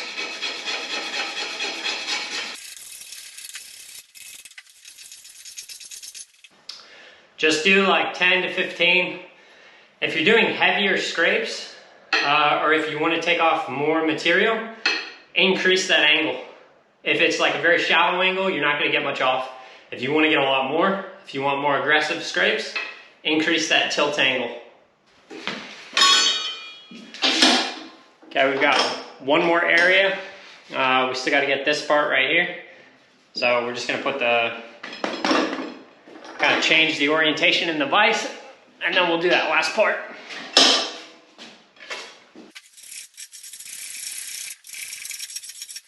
You can also increase the aggressiveness of your scrapes by just pushing down harder.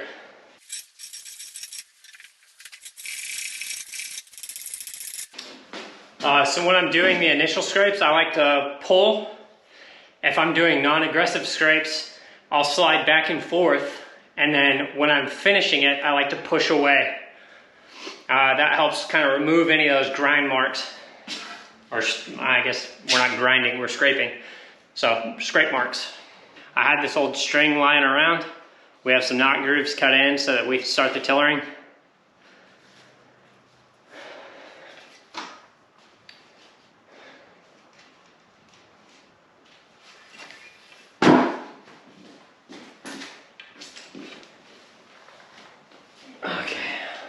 Once you have a string on the bow, which this is like our makeshift tillering string, it's actually better than a tillering string.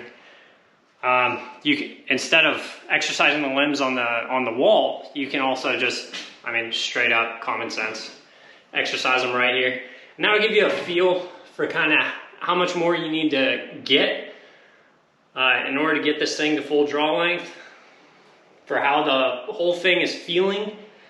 If you have one limb that's way stiffer than the others, you'll feel that as you're pulling it back. It'll feel like one is just locked up. It'll feel like you can't pull it straight back. It'll feel like your arm either wants to go down or up, depending on which limb is stronger. So if you can pull it straight back, that automatically should mean to you, okay, these limbs are pretty even. But let's stick it on the tree and see how we are. Let's see how we're doing. Make sure we're centered, good, and then straight down.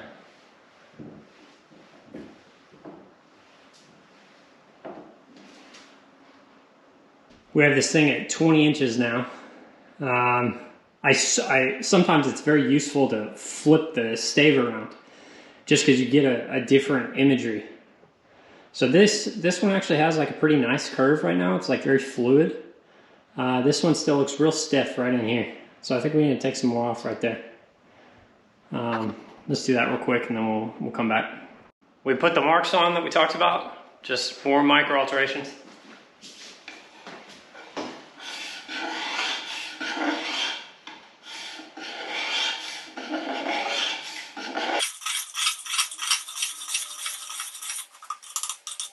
Like we talked about, you can go forwards, or if you want light scrapes, go back and forth, and then at the end, when you want to clean up, push.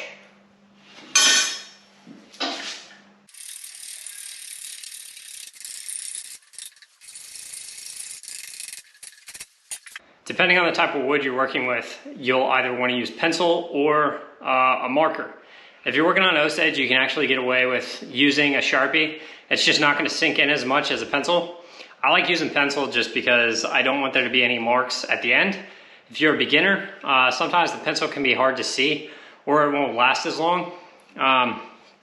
So say you make some marks on here and you're like, okay, I want to take off wood here. So you scrape that with a pencil and then you're going to do the scrapes until those pencil marks are gone. Pencil doesn't seep in at all. So after maybe like 4 or 5 scrapes, that pencil mark is going to be gone on the surface.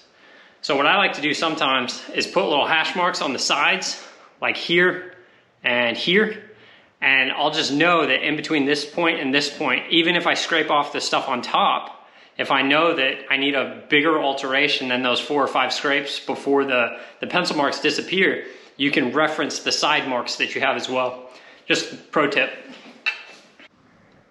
All right, so occasionally it's very useful to kind of flip around the stave or whatever. I've flipped it around a couple times just to get different visuals. I really like the curve on the right-hand side. You can see how it's like gradual. It's very fluid. There's no kind of flat parts in the curve. The whole thing is kind of curving. It's a little flat right there, but we can always go back. Compared to this side, that side is great. This side, the beginning is great. Right there, right where my finger is, we need to be sure not to touch that at all, because that's potentially a hinge point if we dig into that again. So instead of right there, you can see how straight this part is. So we need to address wherever the straight part is, kind of go to the center of that straight segment and kind of carve in right there. So this one, we didn't touch. Same orientation as last time. Right hand limb we were already pretty happy with.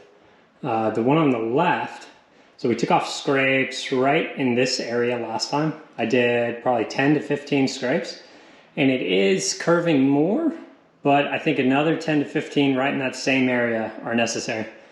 Let's do it. Starting to look much more even. That one is about the same distance below this horizontal line right here. This limb tip is about the same distance below that as this one. Sometimes with bows like this, you actually have to orient that end and that end so that they're the same. So you put it on there, you stick the string on, and it'll actually be like this. And then you can kind of twist it until both the limb tips are in the same position. That can account for some of the malformations that may be in the handle. But that being said, this curve we haven't touched in probably 4 rounds of scrapes, 3 or 4 rounds. And then this curve is the one that we've been working on. And then this edge is what we're attempting to get to follow a very nice curve pattern. It's definitely coming along. It needs slightly more scrapes right here though. So I think 10 more and we'll be about good. And then we can continue to move on.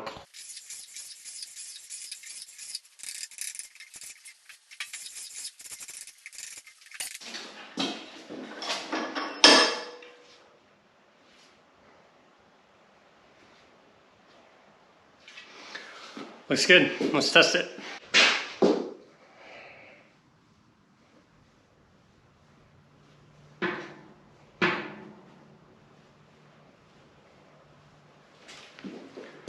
We're getting there. It's starting to, I can almost get it back.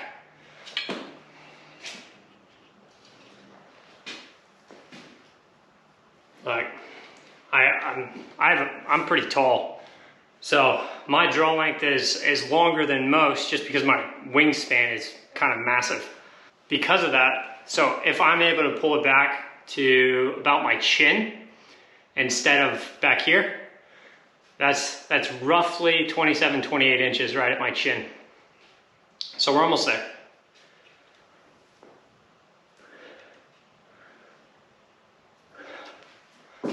Coming along. Just briefly, I want to show you guys what I was talking about, where sometimes if you put it in, you pull the string down, it'll be kind of cattywampus, and you got to even it out so that you can get a good perspective of the curvature and how even the limbs are.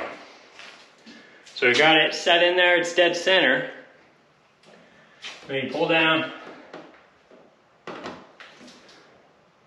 see there's right at 19, and you can see how this one is dead even with this horizontal line, and this one over here is lower. So before we move on, before we move it down any more notches and cause potential damage by overstressing one of the limbs and understressing the other, you want to even that out. So it's very easy how you do this. You just grab this string, kind of pull it down so that it's no longer contacting your tillering tree, and then just twist it. So this side is high. So I'm going to pull down, just kind of move it slightly to the side. And then now this one's too low. Now that one's a little too low. So we're going to move it back and dead even. So at this point, we take our step back. The farther away that you stand, the easier it is to see how your tillering process is going. Actually looks relatively even at this point. We had it down to, I think, 24 inches, maybe 23, 24. So let's pull it down a little bit more. I'll set you guys up so y'all can see me do it.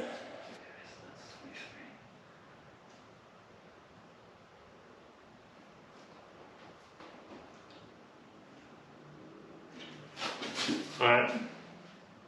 That's right at 23 inches. How are we looking? Okay. Overall, so this one I still like. One thing that I always look for, you see this little triangle right here? Right there? You want that triangle and that triangle to be the exact same size. And you want the slope on the hypotenuse to be the same as well. You don't want one like vertical and one more slanted, because that means your limbs are way freaking out of whack. These are relatively even. It's a very minor difference. I don't know if you'll be able to see it on the camera, but this one is slightly more vertical than this one, which means that we need to take more meat off this so that it curves more. So right now it's like this because it's pretty straight. If it curves more, then that little triangle, that little hypotenuse will increase its slope to match that one.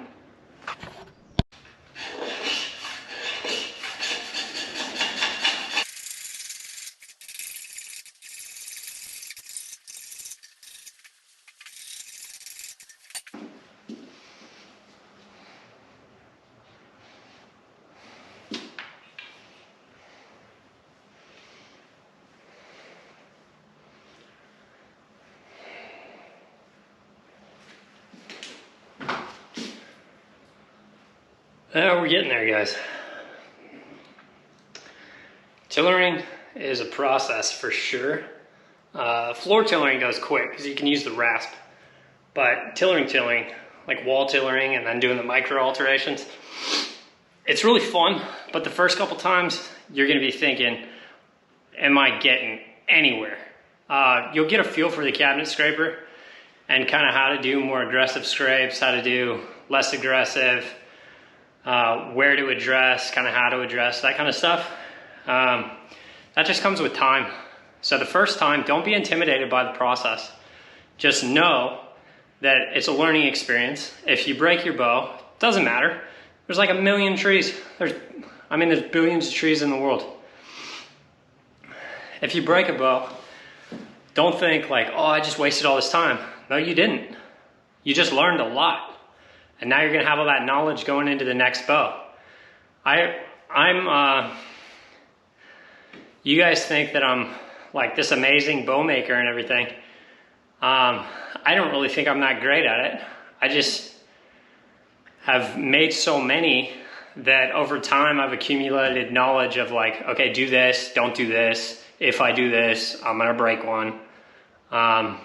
So yeah, just don't be afraid to start to develop a repertoire of knowledge that will help you in the future. Because when I first started, if I would have taken this stave, which was complete garbage, and I would have tried to make a bow out of it, I would have broken it probably on the first day, maybe second day. It's all a learning experience. This is not work, okay? Like I don't want you to think of this as like, oh, I have to do this. Like I have to get good at this. The best way to get good at this is to enjoy it. And if something does go wrong, don't look at it as, oh, I'm a failure. Like I broke this thing that I spent all these hours on. Don't look at it like that. I want you to look at it as, I spent all these hours on something. I started to make something beautiful.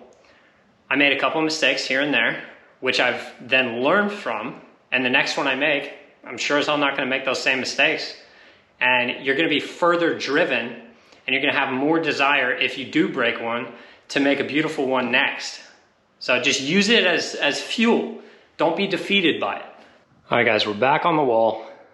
Still haven't touched this one. This one, the triangle is looking much more, this triangle, just a reminder, is looking much more similar to this triangle now. This one is still slightly larger. We're at 22 inches right now on the groove. We're at the 22 inch from handle section all the way down, 22 inches. If we can get it to 26, I'd call that good.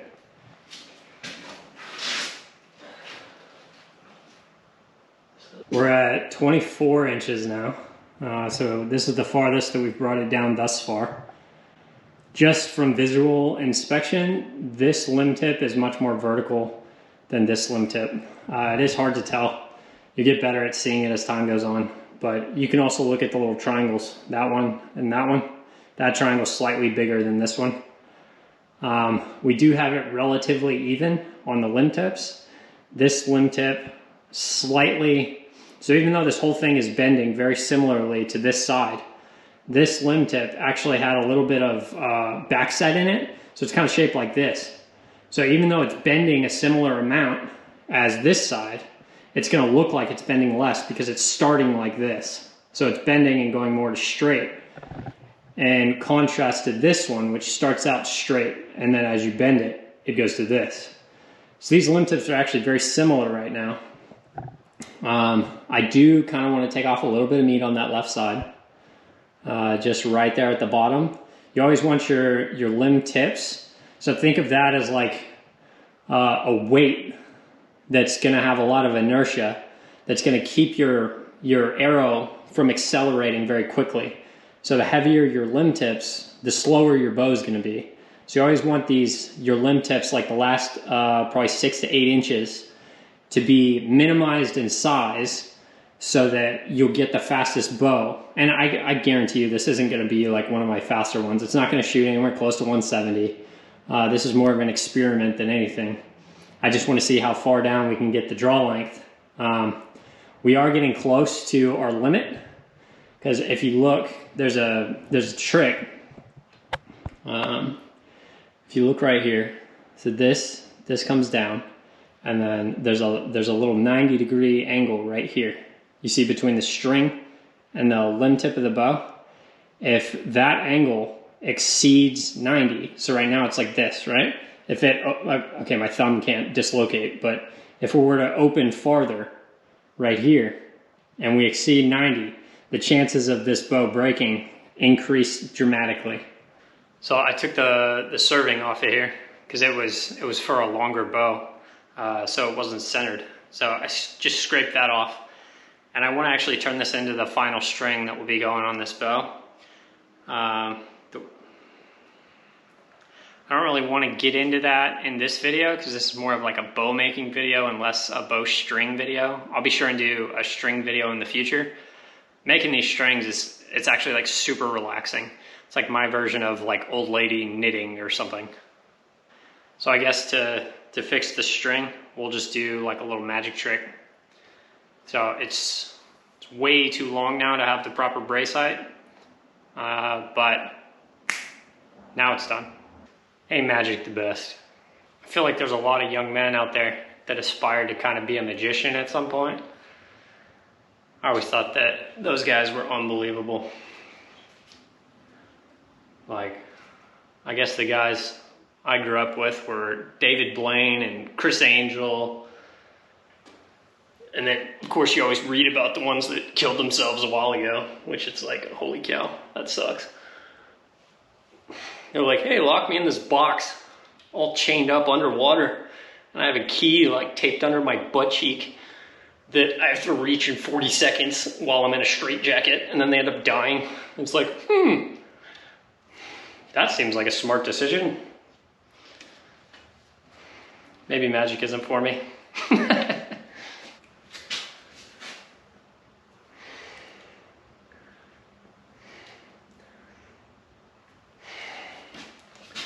About as far back as I can get it right now. It's heavy.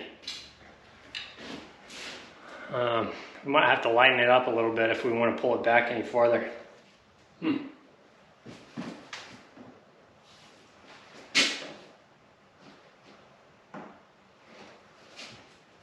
So surprisingly, we're actually looking pretty decent. We're at 24 right now, and it felt like I was stressing it pretty hard. Part of me wants to just take it, just keep going, and see what we can get the draw length to. I don't know. Let me think about it. So at this point, there's a pretty high chance of it snapping if I go any farther distance. You can see how this is pretty much 90 degrees, and it feels like it's loading up pretty hard when I pull it down now.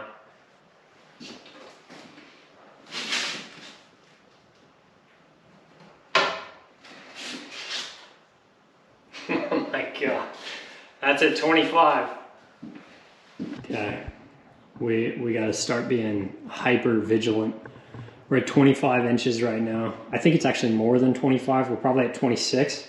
Because if you can see up at the top, I have a cloth doubled over a bunch of times, and it's adding about this much thickness. So right now we're at the equivalent of 26 inches draw. I'm looking for areas. When you get to this point, you're almost hoping to see a flat spot that you could kind of scrape on and make it curve more, because then you could get more draw length out of it. We're kind of running out of flat spots though, so we're getting close to the limit. I kind of want to draw it back just by hand and see if it feels like it's a far enough draw length, because if it is, I might just end it here, clean it up, and make it pretty. All right, so at this point, I am trying to record everything, because any minute now, this thing is going to blow apart into a million pieces. That's at least what I'm anticipating. We are kind of pushing limits here. This was an experiment from the get-go. We'll see. We've got a little finger tab. This bow is kind of heavy and the string's real thin, so it kind of hurts pulling it back, just barehanded. I want to see how it feels, and then I'm obviously I'll rewatch this footage and see if it's bending appropriately. Sometimes it looks way different when you bend it by hand compared to a tillering tree. Like I've had a few where I put it on a tillering tree and I'm like, oh, it's perfectly tillered. And then I pull it back on camera and I'll look back at it and I'm like, that looks like garbage. It's just different sometimes. So be sure to check both whenever you make bows. You can just use your camera on your phone, just put it on record, pull it back a few times, make sure it looks like both limbs are bending evenly. Sometimes it is hard to tell if you're holding it out to the side. So another thing I like to do is just hold it vertically and then pull it down. Keep in mind that this bow looks like absolute garbage right here, just because there's preset bend in there. But when I pull it back, it should be pretty even.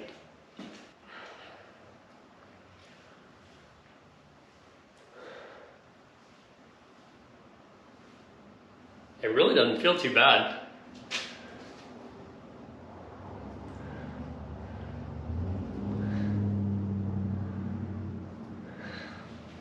That's like 27, 28.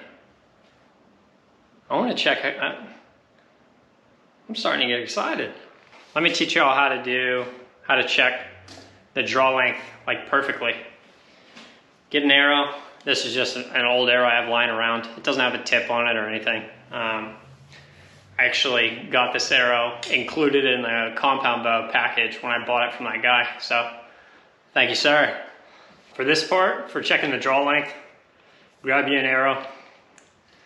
If you look at the nock, the little drop down where you put the bow, that's called the throat of the nock.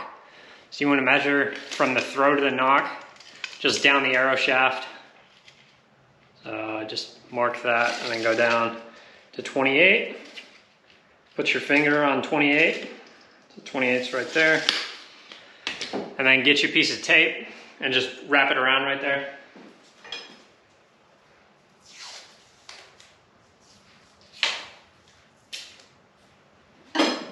That's our mark for 28.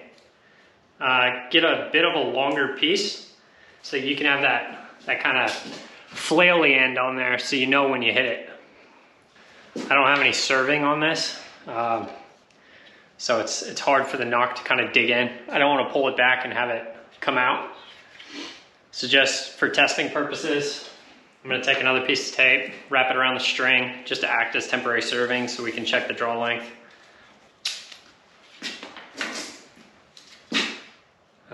Obviously we're going to remove this. Just need a little bit of added width so that that nock will bite. Let's see. Put that guy on right there. That's much better. I like hearing that like pop when you put the nock on. Little click.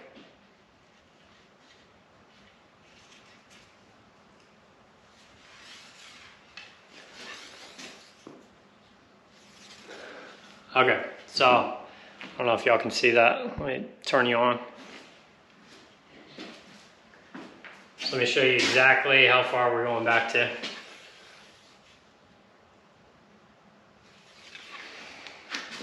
It's pretty dang close to 28, guys. I kind of want to pull it back to 28 just once or twice. It doesn't feel like, it feels like it has a little bit more in it. So I'm gonna see. I just want that tape to touch my finger.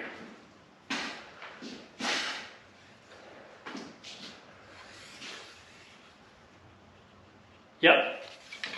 Huh. So all you Reddit know-it-alls that think you can't make a 50-inch bow with a 28-inch draw length, you can. Now imagine if this was a quality stave.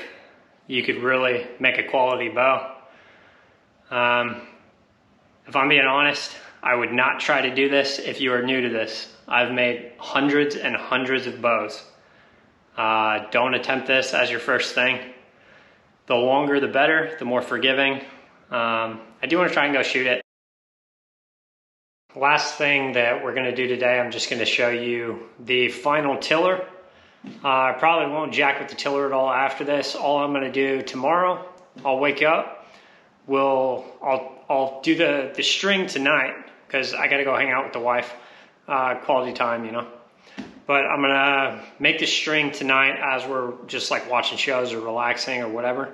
And then tomorrow morning, we'll do the final sanding and we'll chrono it and I'll record doing some shooting with it and stuff like that. But for right now, I just want to show you the final tiller. It's pretty cool. It's a cool profile. I like it. Yeah.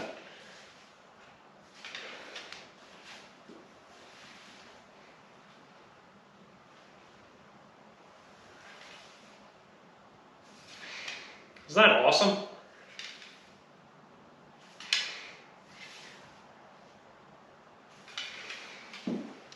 Can literally get the thing to full draw. It's so cool. Well, almost full draw. But if you're an aimer, this is actually like a perfect draw length. So if you draw back and you put the back of the arrow right under your eye. So if you can see, let me do like a close up. So when you draw back, put it right under your eye, and then you can just look down the length of the arrow, and that's how you aim. And then it's just like playing pool. It's a cool way to aim. Give it a try if you haven't. I'll see you guys tomorrow. All right, guys and gals, it's the final day. We got the bow here. I'm very, very excited to test this thing. We made a string last night. We made the knock loops a little bit thicker. That way we're not putting too much pressure on the nocks. We kind of rounded off the nocks as much as we could to distribute that force. Let's string it up and see how we did. I just kind of based the length of this string loosely off of that tillering string that we had. I shortened it by about 1.5 inches. So if you can see, that tillering string went up to about here. This string only goes up to about here. So let's string it up and see how we did.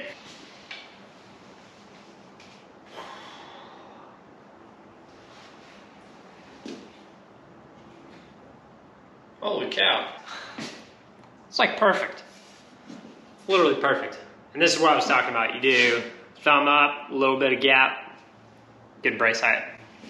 So wherever the handle is, put your fist on top and then stick your thumb up in the air. And then you should have just a little bit of room. Some people like about 1 inch. I like about 1 centimeter. This is pretty much common sense, but the higher your brace height, the shorter contact time that your arrow will have with your string. So you pull it all the way back, right? You're at whatever your draw length is, and then you let it go. It's gonna go from whatever your draw length is, so say it's 28 inches, like for this bow, to the ending point of the string. If the string is farther away from your handle, the arrow spends less time on your string, so there's less time for that transfer of energy. So that's a less efficient bow. So I would rather wear a wrist wrap, which I always do while I shoot anyways, just out of habit. I'm just super used to wrapping my wrist. I usually use like an ace bandage. I hate those leather ones. Those drive me insane. I just take an ace bandage and wrap my arm. But I would much prefer a wrist wrap and have to deal with feeling a little bit of impact on my forearm every once in a while and get that extra speed. I like performance over comfort any day. Let's stick an arrow on this thing and pull it back a few times, kind of see how it's drawn. Sometimes shortening the string can kind of change the way it feels when you draw it back. So let's see how we are right now. Let me find that arrow. So I just realized I didn't put any serving on the string yet. So we're gonna do the same trick that we did earlier in the video. We're just gonna take some tape, wrap it around the string where our knocking point of the arrow would be. Probably about right there. Just wrap it around a few times, get some extra thickness on that string so that the arrow knock will bite and make that popping, clicking noise that's oh so satisfying. All right, so got a little bit of tape here for the knocking point. We're gonna stick the arrow on there, and then let's listen for one of the best noises ever, right here. Let's get our finger tab, and now when you're first putting a string on, or when you're doing anything that's new, you wanna kind of gradually build into the full draw length. You don't just wanna pull straight to 28. So I'm gonna pull it to probably 20, maybe 20 times, and then to 25, maybe 10 times, and then 28. Oh yeah, it feels so elastic. It feels fast too. Like it really feels like that arrow just wants to leap forwards off that string. That's a really good sign.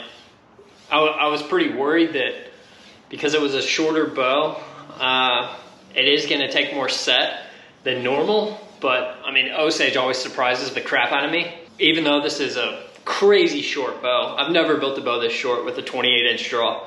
If you see anybody else building short bows, I guarantee you they're not doing 28-inch draw. And if they are, hats off to them. This is the first one I've ever done. But you'll see a lot of young guys on YouTube who will kind of portray themselves as if they know how to make bows correctly. And like I said, there is no right or wrong, but you can judge based on the quality of the outcome. So if your bow is only shooting 135 feet per second or something like similar to that, that is, no offense, but that's a pathetic speed. You need to up your bow game. All right, so we've exercised this thing a good bit. Probably pulled it back close to 40 or 50 times now. I'm gonna see if I can get it to my chin again.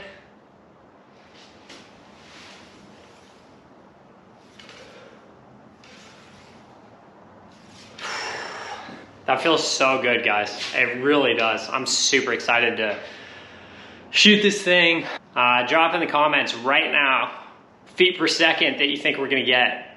I would say anything above 150 for a bow like this, I would be happy with. If it's any higher than that, it's just a pleasant surprise. Let's go check it out. All right, guys, we got the chronograph. We got it set up right here. We're gonna be shooting right into this target here. Just so you guys don't think I'm doing any funny business. Here's meters per second, feet per second. It's on off right now. We're gonna go to feet per second, and then right as we turn that on, it's gonna start calibrating. I don't know if you can see that screen. If you see the C and then the kind of like the backwards parentheses, but that opening is saying that the window's ready and then it's calibrated. Not gonna lie, I am slightly nervous. We're gonna start off not pulling it back completely. We're just gonna get a few readings light. So the first few will be very slow. I just wanna make sure that it's reading and getting accurate measurements. Wherever the sun is a huge determinant of how accurately this machine is gonna work. So right now it's literally like midday and I waited until then. I wanted to do this yesterday, but the lighting wasn't right and I wanted it to be as accurate as possible. This is shot number 1, nice and easy.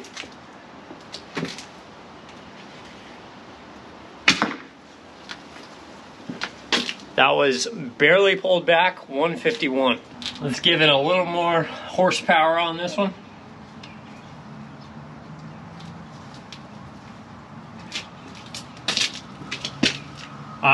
Just a tip, if you're gonna use a chronograph, you don't want to shoot the arrow at a downwards angle or an upwards angle. You want it to go through exactly level.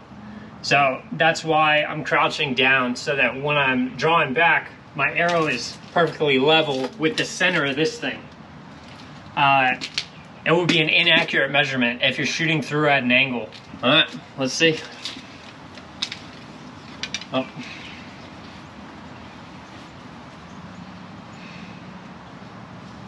Yeah, you know I wasn't pulling it all the way back on that first one because I had the hat forwards.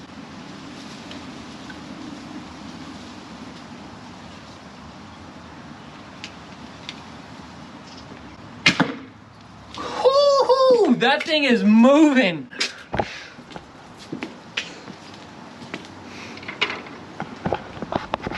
Let me see. You guys see that? Yeah, can you see that? Let's see. That says 164, guys. That's 164 feet per second on a little short bow. Hell yeah. We're gonna do a couple through here, trying to pull it back all the way. And I'm just gonna let you guys read the thing. But shot number 3. Let's see what we can get. 165, hell yeah. Very pleased with the way this bow turned out.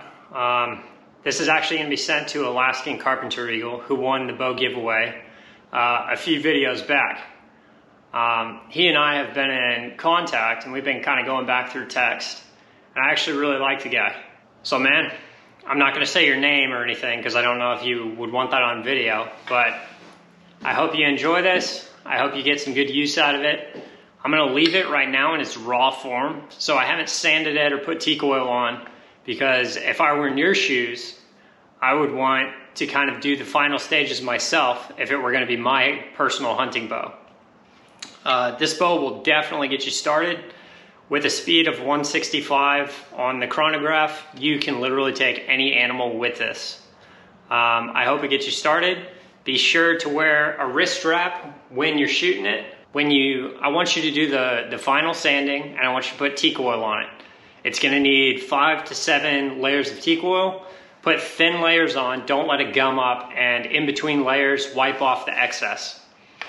I think you'll be very pleased with doing that process yourself, and maybe that will encourage you to jump into the bow journey.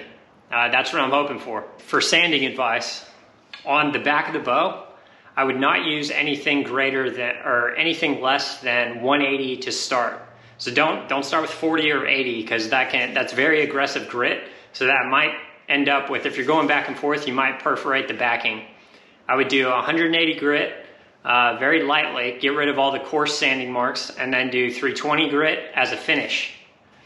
Do 320 grit on the belly as well. The belly's already very smooth because we use the cabinet scraper, right? So 180, just to summarize, 180 on the back first, just to get rid of the rough marks, then do 320. Do 320 on the belly as well and the handle. I'm leaving the handle open to, if you want to put an arrow shelf in, I would advise not doing that. Just because this is such a short bow, it already has a lot of, the limbs are stressed to the maximum. That was in order for us to be able to achieve that 28-inch draw length. But yeah, get you some teak oil, get 180 grit, 320, and you'll be set.